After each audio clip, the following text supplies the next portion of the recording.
Well, how unbelievably random was that? So my computer just decided it was going to switch itself off for no good reason. Without any warning at all. It didn't look like an update. It just went zoom and all... Yeah, I don't know. It might have updated. It might have done something, but I'm slightly alarmed that my poor network connection detected. It says unstable at the moment. My router isn't blinking, which suggests it wasn't a power cut. It was the computer itself. No one else in the family noticed anything, although everyone else is running off battery power. I didn't notice my piano going off, so it must have just been the... I mean, maybe it overheated or something. I did have quite a few instances of Unity open. But I don't know. Let me press refresh and see if that unstable thing goes away. Yeah, poor network wouldn't make it restart. And now it's saying excellent connection, so... I don't know. Anyway, thank you for sticking around if you are still here. Apologies for that small hiccup. Samson's very kindly provided an alternate question number 1, and because I was doing a fixed order game, it shouldn't make any difference to the running order. We'll still get a brand new question. We'll do a start with a new game, just a bit late, 40 minutes or so. Let's try again.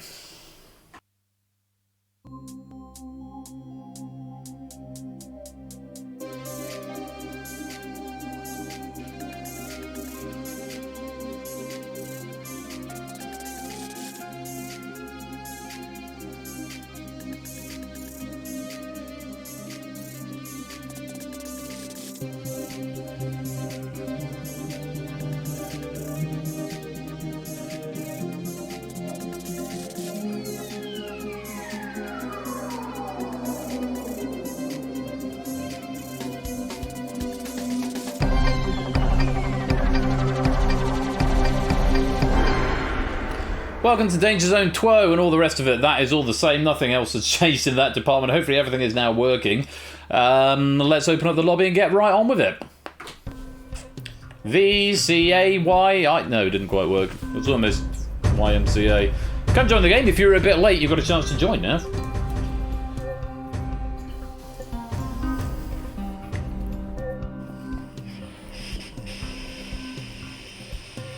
So we had 29 before.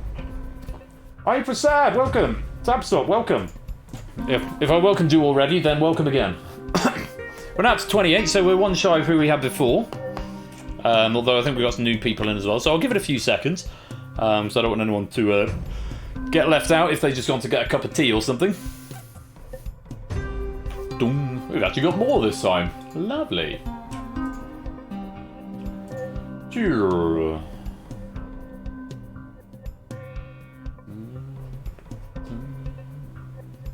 Boom.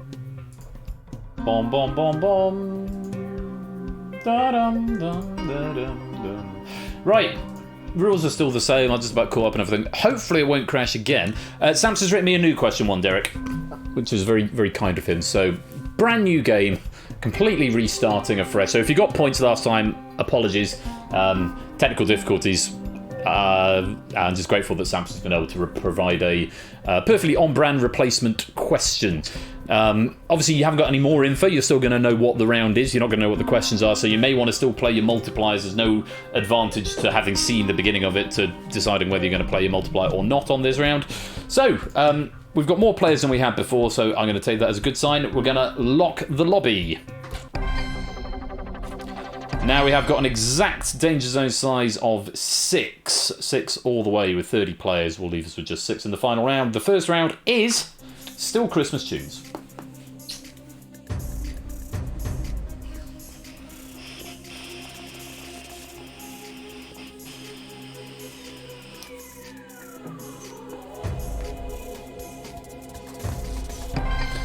Danny, Pyro, Vitrudel, Kolo and Salem all activating multipliers.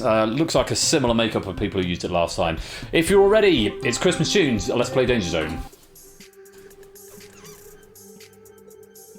Alright, fresh question number 1, if it's compiled. Yes, which of these acts has not had exactly 3 Christmas UK Christmas number 1s? A, Spice Girls, B, Cliff Richard, C, The Beatles, D, Lad Baby.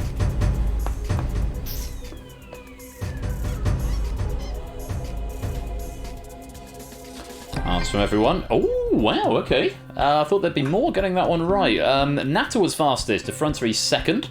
Mark was third, Oni was fourth, Tabstop was fifth. No nerfs being played on this question, which is completely fine. I'm not going to make people play the nerfs because it's a fresh question and new game, effectively, so you're not bound by those rules. A handful of other people getting it right, but most getting this one wrong. The correct answer was C, the Beatles. They've had 4, whereas Spice Girls, Lad Baby, and Cliff Richard have all had 3 UK Christmas songs. You prefer this one, did you, Effrontery? I bet you did. Plenty of people in the danger zone, 9 people in safety at the moment. Danny with an early lead of 46. Natter's got 30, Effrontery on 29. Let's go on to question number 2. Don't crash. Thank you. Alright, question number 2. Who came travelling in a 1975 Christa Berg festive hit? Was it a saint, a saviour, a soldier, or a spaceman?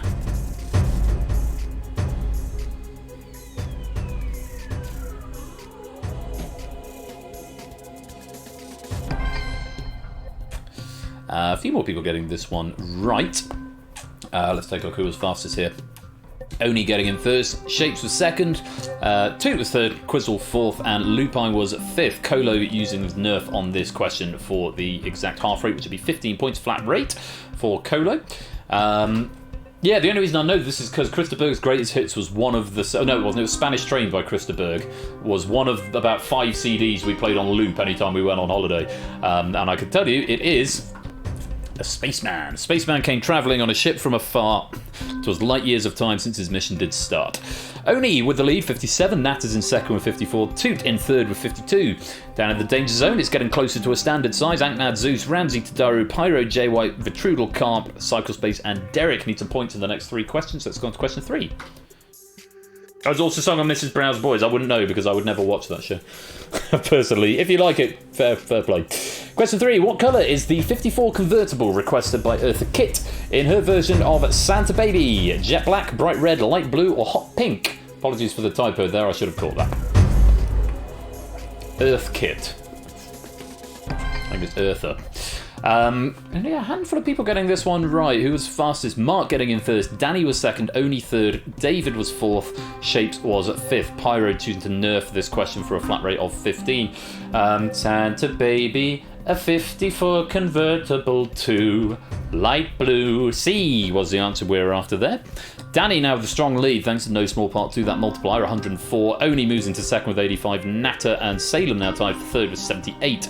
Ankmad, Zeus, Ramsey, Tadaru, J White, Vitrudal, Car, Cyclespace, and Derek, you are going to need some points. You've got 2 questions left to get out of the danger zone. Remember, every time you're in the danger zone, it does count against you. You've got 3 appearances already. They can be really devastating in the final round. Let's see what you make of question number 4.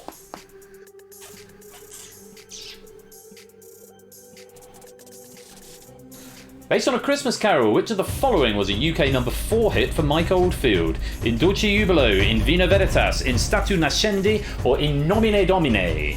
Domini. In Nomine Domini. In Statu Nascendi? Nascendi? Ah, there's a lot more green there, yes.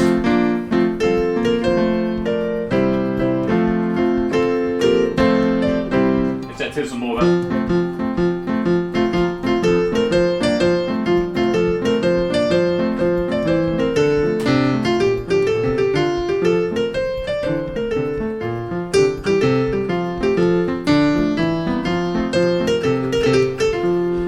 electric guitar solo, which was all oh, that's the slap bass, hang on.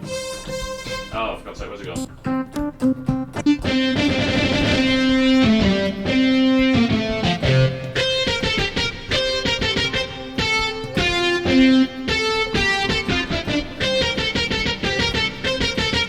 So I used to be able to play it. I'm going to stop now. Yeah, it's quite good. Check it out. Let's take a look who was fastest. I'll get distracted by the piano. Cyclespace getting in there first, getting some points on the board. Oni was second, Toot third, Quizzle fourth, Lupine was fifth. Ramsey and Tadaru using their nerf some Hail Mary points there, 15 apiece for each of them. Correct answer, as I pointed out, was In Dulce Jubilo. Originally by, well, it's sort of ancient. Bark made it famous. Pearsall then did an arrangement of it as well. But great piece of music. Oni retakes the lead, 114. Toot's in second with 105. Danny's in third with 104. We, for the first time, have got a standard danger zone. Pyro, Ramsey, Tadaru, Ankmad, Zeus, and Vitrudal need to get some points, or some more points. There's 3 players there with 15. No ties at the moment. We could have a tiebreaker on our hands, but let's go see if you can get out of the danger zone with question number 5.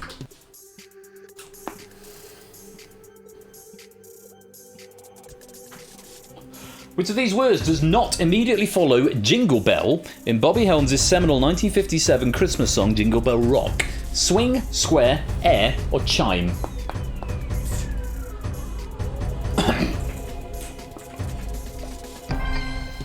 There's a lot more green going on there. Oh, Zeus! You referenced Mean Girls earlier on. Imagine getting a question on Jingle Bell Rock wrong. Oh, my darling, I'm so sorry. You are in the danger zone and you got that one wrong. Oh, you hit and hope, fair enough. Mark, GFDI, I wonder what that means. Actually, it's quite bottom heavy on this one. It's got weighted towards the bottom in terms of correct answers. Who was actually fastest here? Tadaru getting in there first. Effrontery was second. Proogs third. Pyro was fourth, Car was fifth. Brand New Halo, Topple one, both using their nerfs on this one for a flat rate of 15 just to secure a place in the next round, I think. So, Jingle Bell, Jingle Bell, Jingle Bell Rock, Jingle Bell Swing. So we've got that, and Jingle Bells ring, snowing and blowing up bushels of fun. Now the Jingle Hop has begun. Giddy up. No, hang on. So there's jingle bells chiming, jingle bell time. So you've got jingle bell chime, and then you've got jingle bells ring in Jingle Bell Square, or something like that. You do get air, but it's not immediately after Jingle Bell. It's in the frosty air. That's where air appears. Let's see what that's done to the scores. Correct answer is C, air. Ooh, look at this. In the frosty air. What's happening in the chat at the moment? Your Christmas songs says far not liking a whole load. It turns out you do, only. You know them quite well. In fact, you're finishing top with 138 without even playing multiplier. Kudos to you. Toot taking second with 105. Danny taking third with 104. You three will get a little boost going into the next round. And everyone else in the white area whose font is in white will be reset to 0. That includes Effrontery, Proogs, Nata, Colo, Salem, Mark, Quizzle, Quizface, David, Shapes, Pyro, Lupine, Tapstop, Carter, Daru, Vitrudel, Derek, Puzzle Dan, AB Me, Ramsey, Fox, and by 6 points, Topper 1 Gaming. Very well done. You're through to round 2. We will see you there. Now my headset keeps cutting out. I'm genuinely worried it's going to die on me again. It does mean, unfortunately, Halo, Cycle, Ayu Prasad, Ankmad, J White, and Zeus, you are all in the danger zone. Brand New Halo, only 2 appearances in there. Likewise, Ayu Prasad, but it's after question 5 that counts. Unfortunately for you 6, it is the end of the round. You are in the danger zone, which means we need to say a very festive goodbye. Do continue playing, though, from over in the Boneyard. Medal still available, and, of course, 5 pennies for every correct answer that you give, which will all be added on to your total. As for everybody else, very well done. U24, you are through to round number 2. Quite a few of you have still got multipliers left to play, so remember 3 exclamation marks or an M into the chat if you would like to use your multiplier on the next round, which is British TV at Christmas.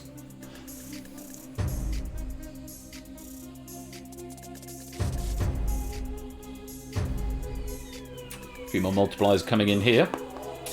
Mark, no way. Remember, multiplier can be good even if you think it's going to be a weak round, because the multiplier can potentially give you give you a boost even if you hit and hope. It can be quite useful.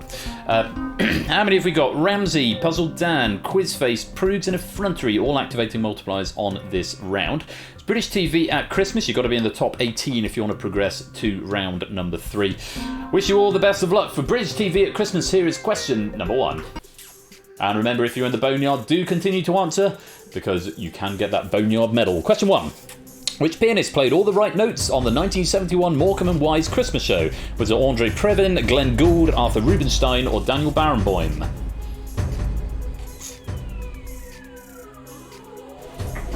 Anyone remember the piece that they were playing? It was hey.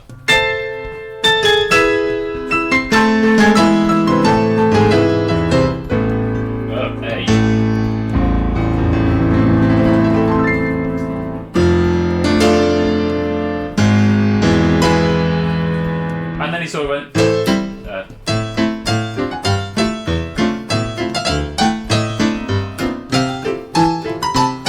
So this is from the Grieg piano concerto. Yeah, Grieg piano concerto in A minor. Because yeah, it's a good piece.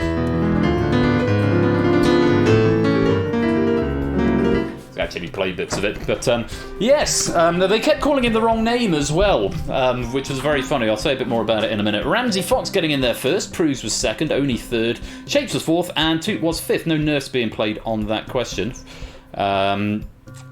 Hello, did the host of the show program this game, or its own is the software someone to find the internet? Hello, Barry Linden33, lovely to have you here. It's an original game by me, hosted by me, and programmed by me. I'm afraid it is not available publicly on the internet, but if you want to come join the Discord, have a chat with me, if you're interested in sort of licensing it or something, come have some speaks with me. But welcome to the stream, good to see you, hope you're keeping well. Barry Linden33, lovely to have you. So let's have a look. The correct answer was Andre Previn, Mr. Preview. They kept calling him Andrew Preview, which I thought was very, very funny. Thank you very much, Barry. You're welcome to stick around. We've got more games coming up later on. You can't join this one, but you will be able to join subsequent games in a bit. Pyro, Tadaru, Mark, Effrontery, Lupine, and Topper Artwall in the danger zone at the moment. Ramsey Fox with an early lead on 48. Prudes in second with 46, and Oni in third with 34 at the moment. Let's see what question 2 brings. Here it comes. Christmas TV at Christmas, remember? Who did Del Boy and Rodney infamously dress up as in the Only Fools and Horses 1996 Christmas special Heroes and Villains? Fred Flintstone and Barney Rubble, Batman and Robin, Holmes and Watson, Abbott and Costello.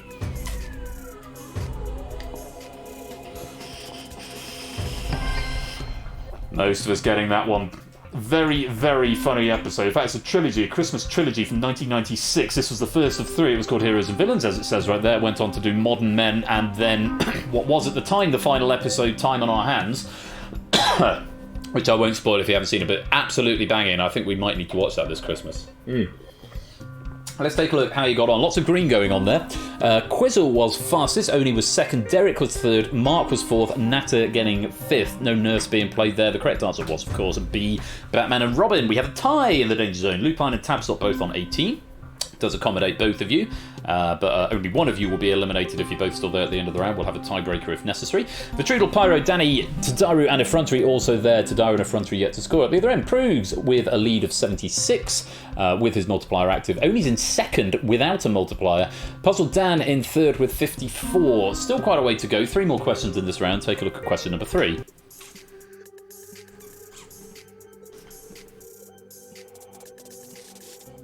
Which song is repeated over and over again at the end of the Black Mirror episode White Christmas? Merry Christmas, everyone. All I want for Christmas is you. I wish it could be Christmas every day or last Christmas. Paula, so thank you very much for the raid of 2. Put the fear of God into me because the raid sound effect is the Danger Zone 2 tiebreaker sound effect. So I got very confused for a moment, but welcome, Paula. So thank you very much for that raid. Do stick around. We've got a couple more games coming up after Danger Zone this evening. Quite a few getting this one right. We fell asleep watching this the other day. We watch it every year, Black Mirror White Christmas, and we got halfway through it and then fell asleep, so we're going to finish it at some point. Tabstop was fastest, Shapes was second, Effrontery third, Quizzle fourth, Toot was fifth. And gives the song in question a whole new meaning. It is C. I wish it could be Christmas every day. Rather sinister new meaning. I actually sat down and worked out how many times he listened to it, because so the line in the show is let's leave him on over the bank holiday or something. Let's leave him on over Christmas. And I assumed Christmas to mean from 6 p.m. on Christmas Eve until 9 a.m. the day after Boxing Day, which is the whole of Christmas Day, the whole of Boxing Day, and Christmas Eve evening, and post-Boxing Day morning. It was about 96 hours or something. But because it was something like 30, he set it to 30 years a second, or something like that. He would have had to listen to it 96 quintillion times, or something like that. It was an astonishing amount. I actually worked it out, and someone questioned me on it on Facebook, and I showed all my working, and they were like, "Oh, okay, sorry." It was quite funny. I pressed that button. Do I press that button? I've already done that button, haven't I? Yes, Mark in the Danger Zone, along with Topper, Vitrudal, Pyropygmy, Danny Gambit, and Tadaru. 2 more questions to get out of there. Prue still the lead of 76. Quizface now in second with 72. Quizzles in third with 61. Let's go on to question number 4.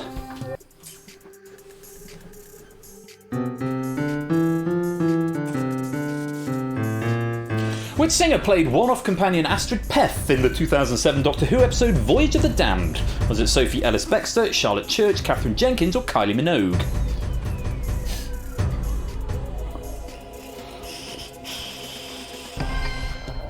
It were Kylie. Oh, I haven't shown the answers yet, but it were Kylie. Let's have a look who was fastest. Tadaru was fastest. Shapes was second. Proust was third. Quizzle was fourth. Natter was fifth. Salem and Danny both using their nerfs on that one for a flat rate of 12 points on this question. Prasad and Zeus also getting it right in the Boneyard. Yes, the correct answer was Kylie Minogue. And spoiler alert, if you haven't seen it, although I don't really know if it is a spoiler considering it's now 14 years old. As soon as you see Kylie Minogue in the credits, you think, oh, she's going to die this episode because there ain't no way they're getting Kylie in for Doctor Who permanently. But yeah, I think that was when Doctor Who was really at its height, the new series of Doctor Who, the height of its powers. They could get guest stars like that. But yes, there we go. Prug still with the lead, extending the lead, in fact, to 120. Quizface and Quizzle still making up 2 and 3. Topper to Daru, Mark Vitrudel, Danny and Pyro Pygmy still in the danger zone. Not much of a gap, though, between Topper and Derek Tabstop, Salem, Carr, Effrontery. Not a huge amount of points between you. A wrong answer here could spell disaster for you if everyone else is getting it right. Wish you the best of luck. Question number 5, have a look.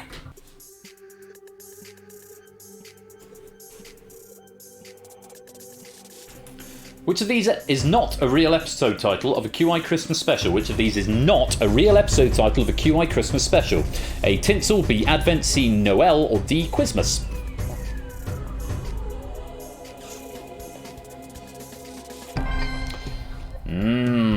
Yes, a big mixture of greens and reds in there, about half and half at a glance. Who was fastest? Tabstop, followed by Derek. Looks like they may have saved their bacon here. Lupine was third. Danny was fourth. Carr was fifth. Has Danny done enough to jump up and out of the danger zone? Because Topper, Tadaru, Mark, Vitrudel and Pyro Pygmy, they hate this game, says Topper. Your beds have been made, you have to line them now. It's Salem who looks like they could be in danger if Danny has done enough to exceed them. Were they more than 21 points behind Salem? Have they done enough to overtake them? That is the question we're going to ask. The correct answer, for what it's worth, is Tinsel, because it goes alphabetically by series and we haven't got to T yet. All of the other ones were actual episode titles. And Danny, within stroking distance of the Danger Zone line, but Salem just managing to cling on. Literally researched QI episodes for Topper's elimination. I'm officially ashamed. Oh well, you've got away with it, Salem. You've just got away with it, clinging on to life on the right side of the line. Quizface finishes on top with 128. Proves in second with 120. Puzzle Dan in third with 108. 3 players with their multipliers active. They will get a bonus, a little boost going into the next round. And Quizzle Shapes 2, Oni, David, Natter, Lupine, Tabstop, Derek, Carr, Colo, Ramsey, AB Mia, Frontery, and Bite, Skin of Teeth, Salem Stowaway. You will all progress to round 3 with your scores reset to 0. Congratulations, we'll see you there. However, Danny, Topper, Tadaru, Mark, Vitrudel, and Pyro Pygmy. Sadly for you, we've reached the end of the round.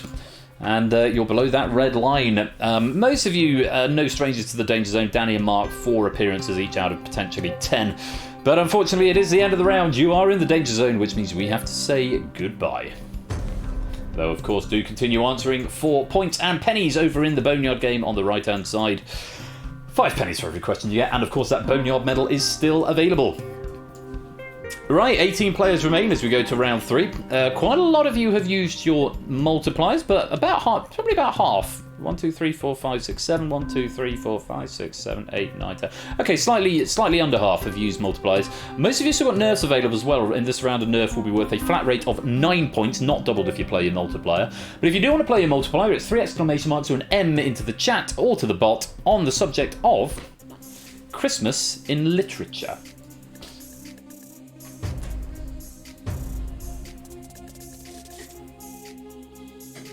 Remember, you cannot use your multiplier or your nerf in round 5 if you get there. So use it before then or lose it. Alright, this is where it gets interesting. 1, 2, 3, 4 people using multipliers. David, Natter, Lupine and AB Me. leaving 1, 2, 3, 4, 5, 6, 7 people without, which means there will could potentially be 6 people using multipliers in the final round before the final, round 4. And historically, those players do tend to have an advantage, but not always. It does depend what comes up. For now, though, 4 players with multipliers active. Quizface, Proves, and Puzzle Dan with that little boost. Round 3 is Christmas in Literature. Good luck to you all. Let's play Danger Zone.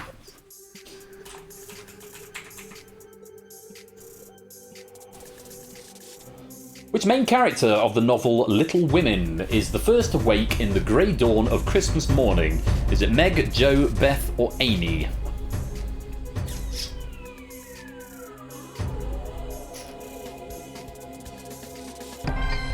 About half and half getting this one right. Who was fastest? Quizzle was first, Car was second, Quizface was third, and actually all the other right answers were nerfs there. AB, Me, Tabstop, Oni, Shapes, and Prugs, all getting a flat rate of 9 points for that question. Everyone else getting it wrong. The correct answer was B, Joe. So we've got a 50-50 split. Quizface in the lead with 25, Quizzle second with 18, Cars in third with 17, and we've got 9 players out of the Danger Zone and 9 players in it. Only question 1 though. Let's go on to question number 2. Subverting expectations. Very nice, Hamster. In which Jane Austen novel does a character called Mr. Elton propose to a woman during Christmas weather? Is it Pride and Prejudice, Sense and Sensibility, Persuasion, or Emma?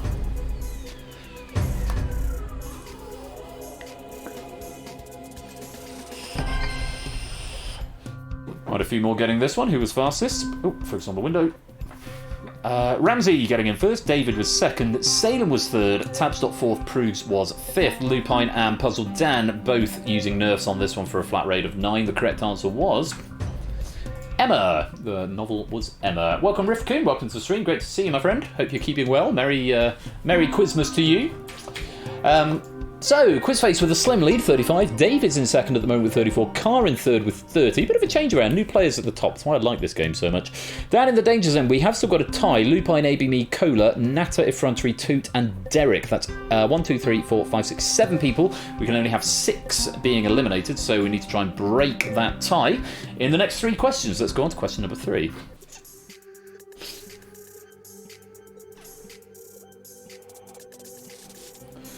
At Christmas, Laura and Mary are each gifted a new tin cup, peppermint candy, and a heart-shaped cake in a novel by which American writer? Is it Zora Neale Hurston, Harriet Beecher Stowe, Laura Ingalls Wilder, or Louisa May Alcott? Top and the bottom getting this one right by and large. Who was fastest? Toot was fastest, Derek was second, David third, Quizzle fourth, Colo fifth, Natta and Effrontery using the nerfs on this one for free 9 points. May not be enough to get them out of the Danger Zone because a lot of people in the Danger Zone did get it right. Let's have a look. The correct answer was C, Laura Ingalls Wilder. It's Little House on the Prairie was the book in question. We have got a standard Danger Zone size though now. Colo and Puzzle Dan, Lupine, AB, Me, Natta and Effrontery all in the Danger Zone. 4 of you on 9. Puzzle Dan 13, Colo 14. Salem again, you're just clinging on to the edge of it there on 16. Derek 17, Oni, Ramsey, Toot all on 18. It's still very, very open, especially considering 3 of the players in the Danger Zone have got multipliers active. All it takes is 1 fast right answer for 36 points and they could fire themselves right up the board. David with a strong lead of 66 at the moment. Quizface in second with 48, Quizzle in third with 44. In fact, even if David wasn't playing a multiplier on this round, he would still be in third place. Such is the strength of his game this round. Let's see if that continues as we go to question number 4.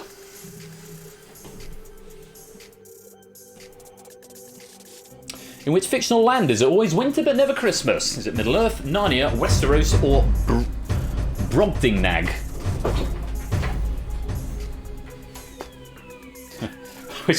Which of those have I not read?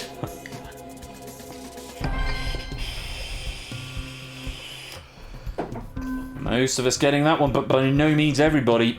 Toot was fastest, Lupine second, Quizzle third, David fourth, Derek was fifth. Always winter but never Christmas. Must be Narnia, Lion, the Witch and the Wardrobe. until Aslan comes back, and then Father Christmas comes, and then it's summer, and then they all live happily ever after.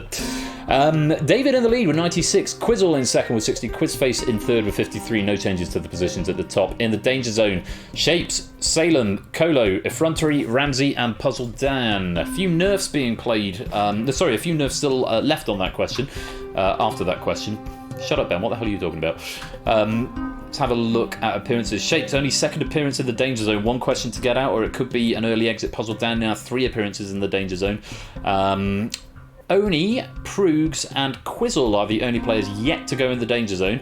Quizface currently has the high score of 13. Not that that counts for much in this game until we get to round 5, and then it maybe gives you an advantage, but it's by no means a winning ticket. Hello Score Count, welcome to the stream. Just seeing you pop up. Let's go on to the final question of the round. Good luck to you all. Question 5.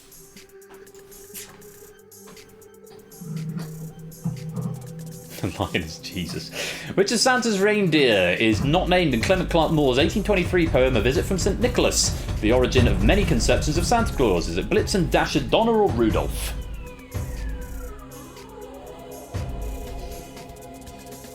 It was Rudolph. Now Dasher, now Dancer, now Prancer and Vixen. On Comet, on Cupid, on Donner and Blitzen. But no Rudolph. He must have been signed off that week. Toot taking first, getting the answer right first there. Ramsey was second. And oh, hello. Message from our sponsor, Matt the Ref. 28 months. Bloody hell. Wow, that's a lot of memories. Especially the one when I won the original DC. Well, happy memory for you there, Matt, way back when. Thank you very much for the 28-month subscription. My goodness me, that is a lot of months. 2 1/3 years. Very grateful to you for your support and everything you do for the streams over here. Great to have you here. Hope you're keeping well. Do stick around. More games coming up later on in the evening. Who was second? Ramsey was second. AB Me third. Derek was fourth. Tabstop was fifth. Carr using a nerf on that question for the flat rate of 9. Let's see what it's done to the overall scores, because the correct answer was D, Rudolph. We haven't got a tie. David has taken the round with 108. Quizzle in second with 73. Lupine in third with 67. Nicely done to you three. You'll get a little boost going into the next round, and you'll be joined there by AB Me, Quizface, Toot, Natter, Carr, Derek, Proogs, Tabstop, and Oni, whose scores will be reset to 0. Oni hanging on by a single point, going from a very, very, very strong start and blitzing through the first round to just clinging on at the end of round 3, but has still got a multiplier available as we go into the next round. Sadly, the same cannot be said for Ramsey, Shapes, Colo, Salem, Effrontery and Puzzle Dan. Oh, Ramsey, just a single point in it, but it is your 7th appearance in the danger zone, so no stranger to it, but unfortunately for you 6, it is the end of the round. You are in the danger zone. 1 point away from making round 4 with only 4 right answers. That's quite impressive in a way. Unfortunately, though, it is the end of the round. You are in the danger zone, which means we have to say goodbye. Shapes now leading the Boneyard with a score of 11. Do keep answering. 5 pennies for every question you get right in this game, plus a medal available for the winner of the Boneyard. 12 players remain in our main game. David, Quizzle and Lupine will get a boost going into this next round for finishing top. And there's a few players with multipliers still to play. Use it in this round. Likewise, your nerf. Use it this round or you will lose it. You cannot play it in round 5. But of course, if you want to do the panda, then you need to win this round and the game without using a multiplier at any point. It has been done a few times, but not for a while. Could we have a Christmas miracle tonight? We'll find out in just a few seconds. If you want to play your multiplier, it's 3 exclamation marks and an M into the chat, and the subject is food and drink at Christmas. There's 3, 4, 5.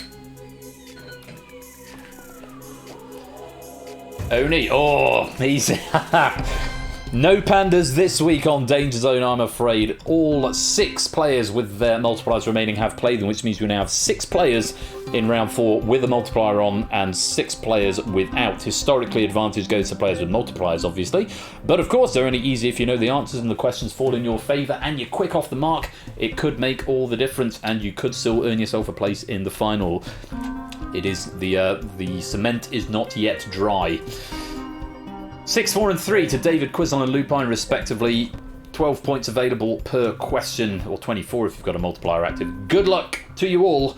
Round 4 is food and drink at Christmas. Let's play Danger Zone.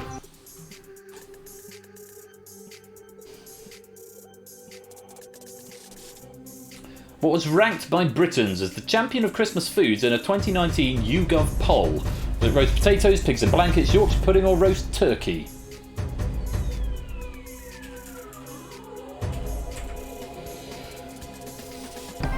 Yeah, I'm pretty sure most people there have gone for pigs in blankets. I went and checked this one myself. I was amazed it wasn't pigs in blankets or even Yorkshire pudding. Yeah, only fastest lupine second.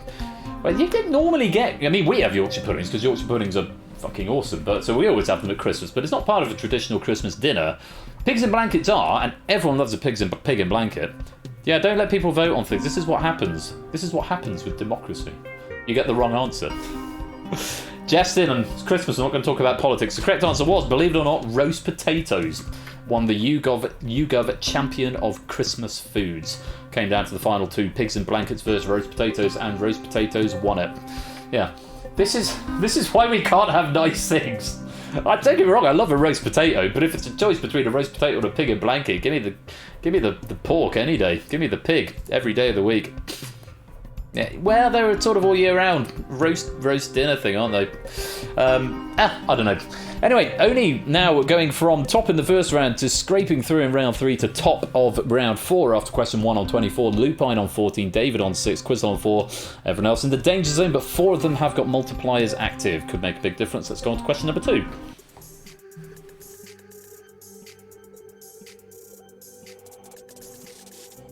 What is the main alcoholic ingredient in Advocat, traditionally added to lemonade to make a snowball cocktail? Brandy, vodka, gin, or whiskey?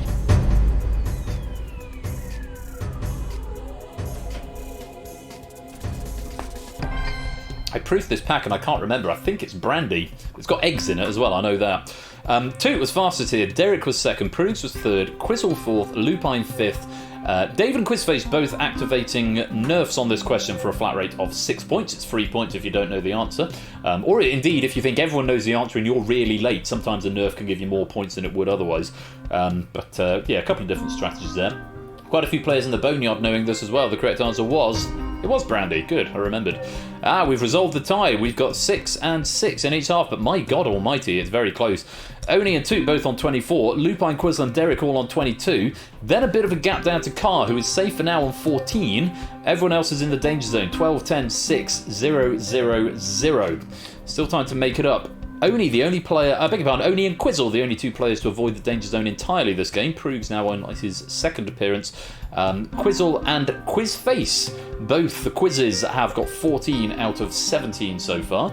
Can they keep up that stretch? And can Quizface get himself out of the danger zone? We'll have to see. Let's go on to question number 3.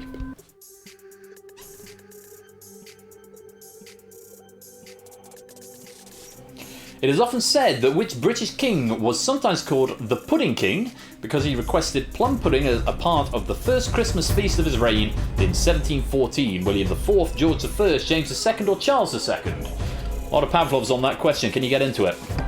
A lot of you can, certainly. 4 players in the Boneyard, quite a few in the main game getting it.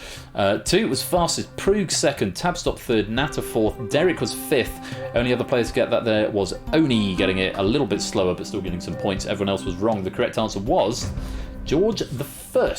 George I. And that's all I've got. He was called the Pudding King.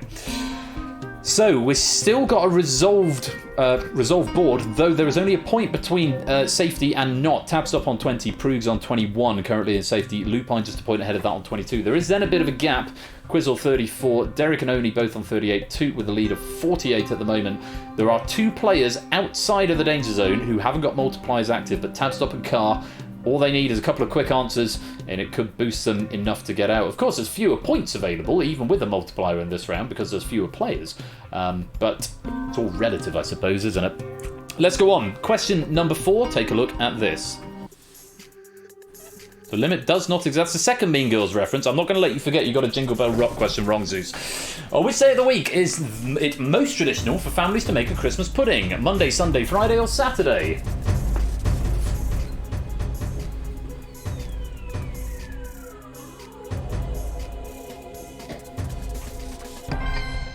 I never had Christmas pudding growing up, so I wouldn't know this. We had like chocolate roulade and lemon meringue pie. which is a tradition of baking that's passed down to this generation, where we spend most of Christmas Eve sort of morning baking, and then I go and play at crib services and midnight mass and stuff. But we spend a lot of Christmas Eve baking, but very rarely a Christmas pudding. So I didn't know this before I checked Sam's citations. But it's we do like a bit of baking. I tend to make mini cheesecakes, mini Oreo cheesecakes. So we've got an Oreo base and then cheesecake mix and then chocolate chips. They're disgustingly sickly, but they taste amazing, and they're probably really bad for you, but I do them every Christmas. It's the only time I do any real proper baking. Normally a lemon drizzle cake and some mini Oreo cheesecakes. I'm rattling away telling you all about my Christmas. Oreos are overrated. I do agree that bourbon's better. Maybe I'll add things you can't get them circular. If you could do a circular bourbon, I'll be all over that for my mini bourbon cheesecakes. Lupine was fastest, Prues was second, Quizzle and Toot nerfing this one, and everyone else was wrong.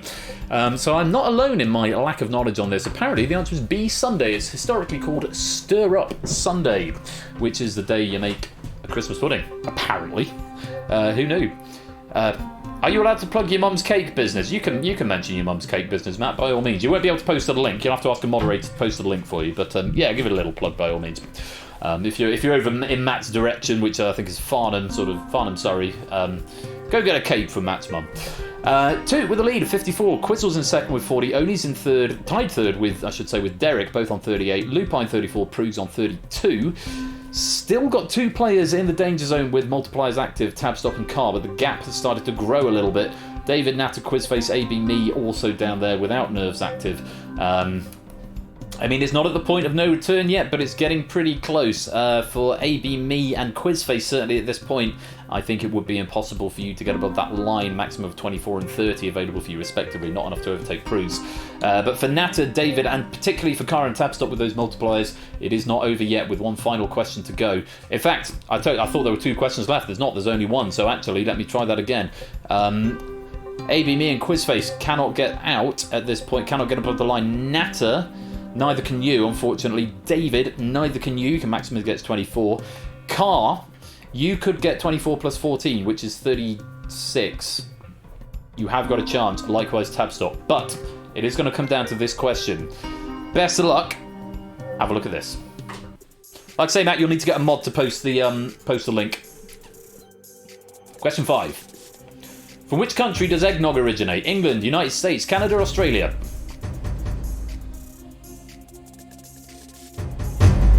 Whoa. Lock-in.wave.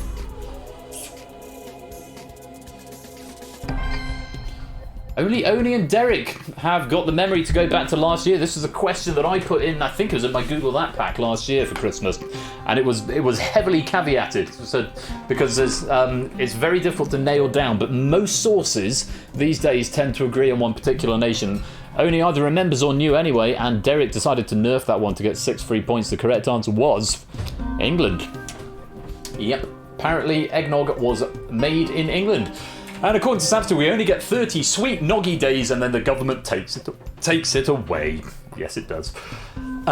Full disclaimer, I've never ever drunk eggnog. I might make it my goal to try it this year. I tend to stick with wine and Baileys and stuff, but... Oh, you knew it was an outright. You weren't here for Christmas. Were you not here for Quizmas last year? Bloody hell. Well, yeah, it was certainly in Quizmas last year. It must have been an outright as well. It's becoming good staple quiz knowledge, I think. Anyway, let's have a look. Oni finishing top, although there are no boosts going into the next round. 62. Lingo, hello, welcome to the stream. Hope you're keeping well. It seems like liquid ice cream is pretty good. I'm going to give it a go. I'm sold. Only finishing top with 62, Toot with 54, Derek with 44, Quizzle with 40, Lupine with 34, and Prues with 32. All survived to the final. Very well played. It does mean that, sadly, we have to say goodbye to Tabstop, Car, David, Natter, Quizface, and AB Me. Really good effort, all 6 of you. It is no mean feat to get to round 4 of this game, never mind round 5. But unfortunately, it is the end of the round. You are in the danger zone, which means we have to say goodbye. No tiebreakers this game. Shakes and Quizface tied at the top with 14 points apiece. So the final works a little bit differently. You don't get any nerfs, you don't get any multipliers. You've all used them anyway, by the looks of it.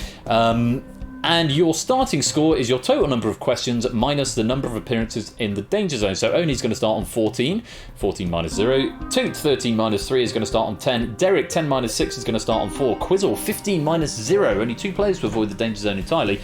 Both are going to start on 15. Lupine, 11 minus 6 is going to start on 5. Proves, 12 minus 2 is going to start on 10. That is how it goes. Let's go to the final round. Quite a spread of points available here, but 5 questions, 6 points maximum available for each, which means there's 30 points up for grabs. Just before we do the final, I'm going to do the traditional thing of checking your history in this game, starting with Quizzle. Quizzle 83, quite a few medals to your name here, Quizzle, including 1 gold medal in Danger Zone. So, looking for a 2nd gold medal for Quizzle tonight, as well as that £20 PayPal or equivalent voucher for the winner of this game.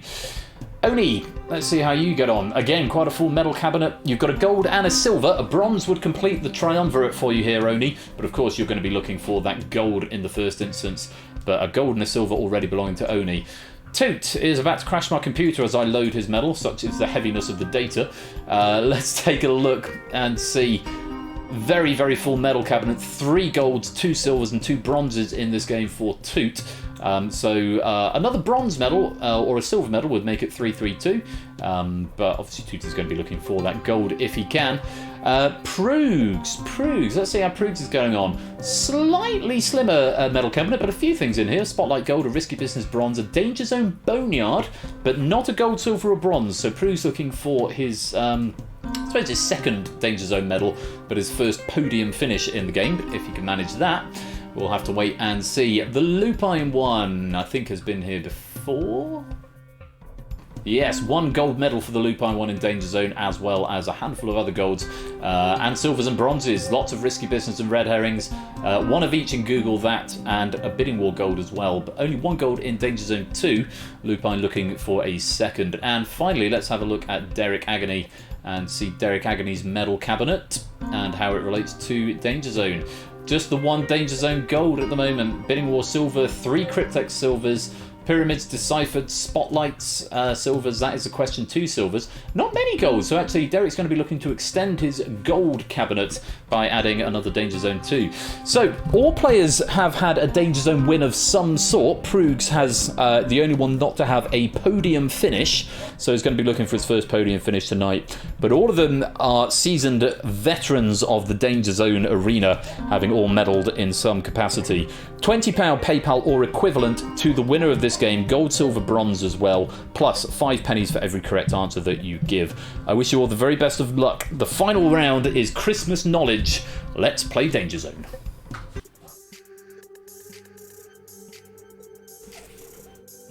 Question 1 then. What traditional Christmas decoration is actually a parasitic plant? Is ivy, holly, poinsettia or mistletoe?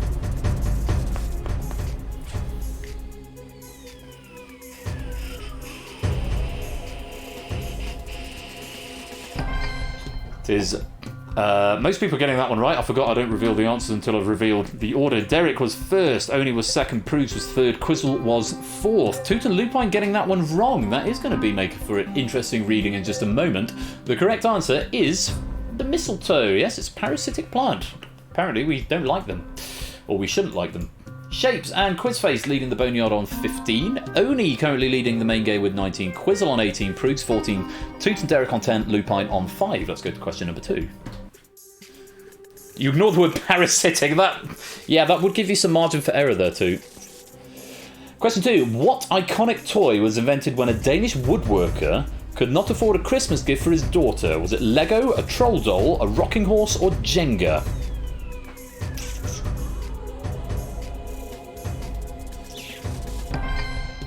Wow! Almost red across the board. Zeus, Nather and AB, me and the Boneyard, the only ones to get this one right. Nothing to report there, everyone getting it wrong. The correct answer was B, a troll doll. So I didn't know, I have to say I didn't know until I read the article.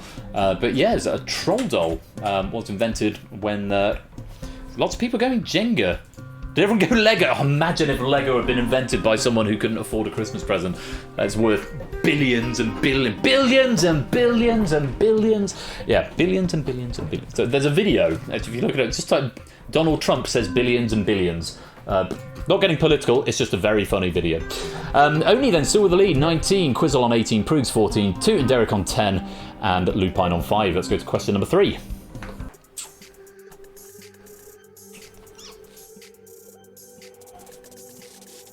Which actor released an album entitled A Heavy Metal Christmas in 2012 and a sequel in 2013? Was it Sean Connery, Peter O'Toole, Christopher Lee, or Michael Caine? The front tree knows this one. So quite a few others by the looks of it. Yes, lots of green going on there. Toot was fastest, Derek was second, Oni was third. Quizzle, Proogs and Lupine getting this one wrong. The correct answer was actually Christopher Lee. Christopher Lee. Yes, did some heavy metal albums. Never heard them, have to say, but apparently he was a bit of a metalhead. Oni with the lead of 23, Quizzle's in second with 18, Toot's got 16, Derek 15, Proogs 14, Lupine 5. With 12 points left, Lupine can no longer hope to get the top, but could still medal, could get a bronze, theoretically.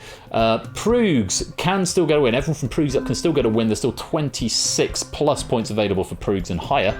Only very much with an advantage at the moment, with almost an entire question's worth of points ahead of Quizzle. If Oni gets this right and everyone else gets it wrong, then it is Oni's Quizmas game. Let's have a look at question number 4. Silatai in the Boneyard, Shapes and Quizface arm wrestling over that top spot, 16 apiece. Here's question 4.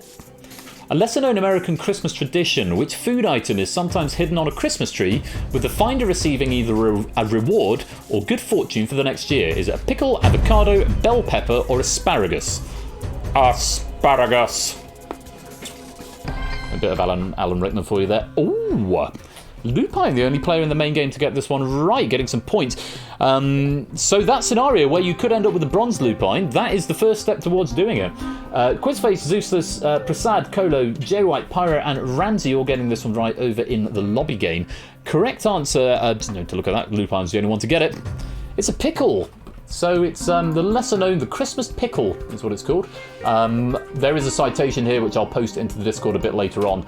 But yeah, there we go. So it is going to come down to this. Oni's got a very strong advantage going into this final question on 23. All he's got to do really is get it right. If he gets it right last and everyone else gets it right and Quizzle gets it right first, at that point we will have a tie. Other than that very specific scenario, only if you get this one right, this Quizmas game is yours. But if everyone gets it right, Quizzle is first and Oni is last, then we will have a tie. If Oni gets it wrong, however, and Quizzle gets it right first, then the Quizzle will win. If Oni gets it wrong and Quizzle gets it right second, then we have a tie. In all other scenarios, Oni is the winner. Despite surviving round 3 just 1 point ahead of the Danger Zone line. Again, one of the reasons I love this game, because the swings are so much fun. For all the marbles then, question number 5 on Christmas knowledge. Good luck. Here it is. Ramsey refusing to believe that the Christmas pickle is a thing. Which of these people did not die on Christmas Day? Charlie Chaplin, Humphrey Bogart, Dean Martin, George Michael. Toot was in first, Lupine second, Quizzle third, Derek fourth, Proogs fifth. Only having a think. Only the last one to answer. If they're all right, then Oni would win. They're not all right. Proogs is the only one to get the right answer. Oh, Score, you don't need to delete messages in chat because this is Danger Zone and you can type messages into public chat in this game. So don't worry about deleting messages. Danger Zone is the one weird exception to the rule. He forgot, don't worry about it. Proogs, the only one to get this one right in the main game. Natakolo and AB Me on the other side. So let's have a look. George Michael died 25th of December 2016. Chaplin 25th of December 1977. Dean Martin 25th of December 1995. Humphrey Bogart was born on Christmas Day 1899 but died on the 14th of January 1957. The correct answer was B, Humphrey Bogart. And after all that, let's take a look at the final scores. After an intense tussle in the Boneyard, Quizface has emerged victorious with 17 points and will be our Boneyard champion, taking the green medal. Fourth, Natter. Fourth. Good effort. Very good effort. Has to be so. In fact, technically third, Natter, because there's a tie in second between Shapes and Zeus on 16. And remember, 5 pennies for every question that you answered in this game. Quizface, though, is going to take the lobby medal. Commiserations to Lupine, 6th place, 11 points in the final, 6 Danger Zone appearances, 12 questions correct. 5th place, likewise 12 questions correct, 6 Danger Zone appearances, 15 points in the final. 5th place is Derek's. 4th place with 14 questions correct, 3 Danger Zone appearances and 16 points in the final. It's now cut that out, just missing out on the podiums. Bronze medal then, with 16 questions correct, one of only 2 players to completely avoid the danger zone and 18 points in the final. Bronze medal goes to Quizzle83. Silver medal, first podium finish for which he will be thrilled and very well deserved. 14 questions correct, only 2 danger zone appearances and 20 points in the final. Silver medalist is Proogs. But the Quizmas champion, the gold medalist, and the recipient of £20 PayPal or equivalent with 16 questions out of 25. Joint second highest in the game, just after Quizface in the Boneyard. One of only 2 players to avoid the Boneyard entirely, and 23 in the final. Your Quizmas Danger Zone champion is Oni.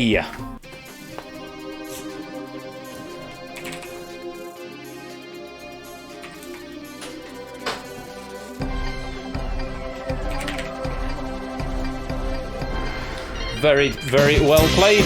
And a message from our sponsor, Matt the Ref. Cue applause. Cue applause indeed. Quite right. Thank you very much for the 100 bits there, Matt the Ref. And great game from Oni. Very, very. Have some GGs from me as well. There you go.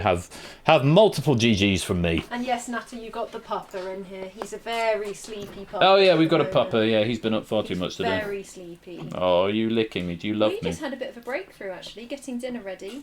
No jumping up, no barking. Oh, just good. sat and watched. What a good dog. It did lapse towards the end. Right, let me award some pennies because now this is all automated. Gold medal goes to Oni. Proogs gets the silver, Quizzle gets the bronze, Quizface gets the boneyard, and Samster the 100 pennies author bonus. All I need to do is press medals, and those are all awarded automatically, including the pennies for the author. Hurrah and huzzah. Oni, very, very many congratulations. I will be in touch in due course to arrange your prize. £20 PayPal or equivalent. Buy yourself, or indeed Mrs. Oni perhaps, something nice for Christmas. Or just put it in the bank and invest it. Invest it in something. You do you, my friend, but very well played. Very well deserved. That gold medal going your way. David improving his PB by 1. Very nice. Yeah, tough game this. It is a tough game. But hey, huge thanks to Samster for this delightful Christmas pack. I'm feeling very festive after going through all of that. Really, really lovely pack from Samster. That's great. Matt, is that a future Show Me the Pupper, or do you want me to cash that one in for the pupper we've just had? Let's go to the Horde of Champions to take a look at that. Oni hasn't won Danger Zone since May. 1st of May, coming back around 7th of December. Very well done, Oni. There is the Horde of Champions right there. Yeah, 2 full columns. It's getting closer to future Ben having to actually decide what he's going to do with this moving forward, because this is now 18 months. So in 18 months' time, we may have another problem again. You're happy to redeem, you tried to remove it this month. Okay, I will mark that one as redeemed. Thank you very much, Matt. Marked as complete. I still got to cash in your 500 pennies, Zeus. I haven't done that yet because the new app only allows for people up to, only allows me to award up to 50 because I forgot that I do that on the rewards. Hello, David, as well. Welcome to the stream. Great to see you. Do stick around, David. There's stuff you're going to want to see over the course of the rest of the evening. So lovely to have you here. Hope you're keeping well, my dude. And Merry Christmas to you and yours. So that concludes the Quizmas game, but the stream doesn't end there because, as ever, we've got some supplementary games to go with it. 2 supplementary games tonight, once again, because I wasn't quite planning on finishing as late as 9:30, but the slightly late start and then the computer decided to shit itself after question number 1 has put us slightly on the back foot. I may have said stuff. I don't recall, Lupine. I don't recall what I said. I may have said stuff, but certainly we've got more games. And the first of the supplementary stuff is, stufflementary. That works, Riff. The first of the supplementary games is going to be The Pyramid, as written by our great friend Clive of Legend. This is another one I proved myself. Great pack. It has got a little secret hidden running theme through it. I wonder if you could spot that along the way. But yes, Clive of Legend wrote this pack, and we're very grateful to Clive. Only survivors, only one winner in the pyramid, so to speak. So we'll see what the medal table says about that in just a minute. But yes, more stressful speed answering. But it's a very nicely balanced pack from Clive. Clive, I think he said to me there was one question he was a bit worried about that he thought was a bit long. I think it's question 5. It is maybe a bit long, but I kind of liked it. I couldn't think of a way of condensing. I think it works as it is. So, and it's the start of a row as well, question 5. So that works out quite well. So make sure you stick around for that. I'm going to take a little break. I'm going to go get another glass of wine. I'll play an ad break and play some Christmas music and stuff. But yes, Oni, very, very many congratulations on winning Danger Zone. I will be in touch with your Quizmas reward in due course.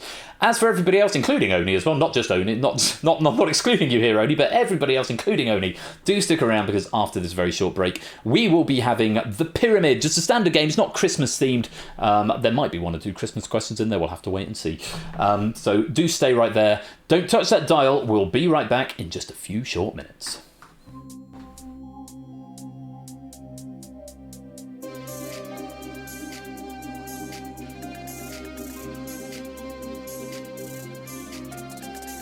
Pennies should now have been written to the drive from that game, so if you want to check your penny or rank, they should have been updated.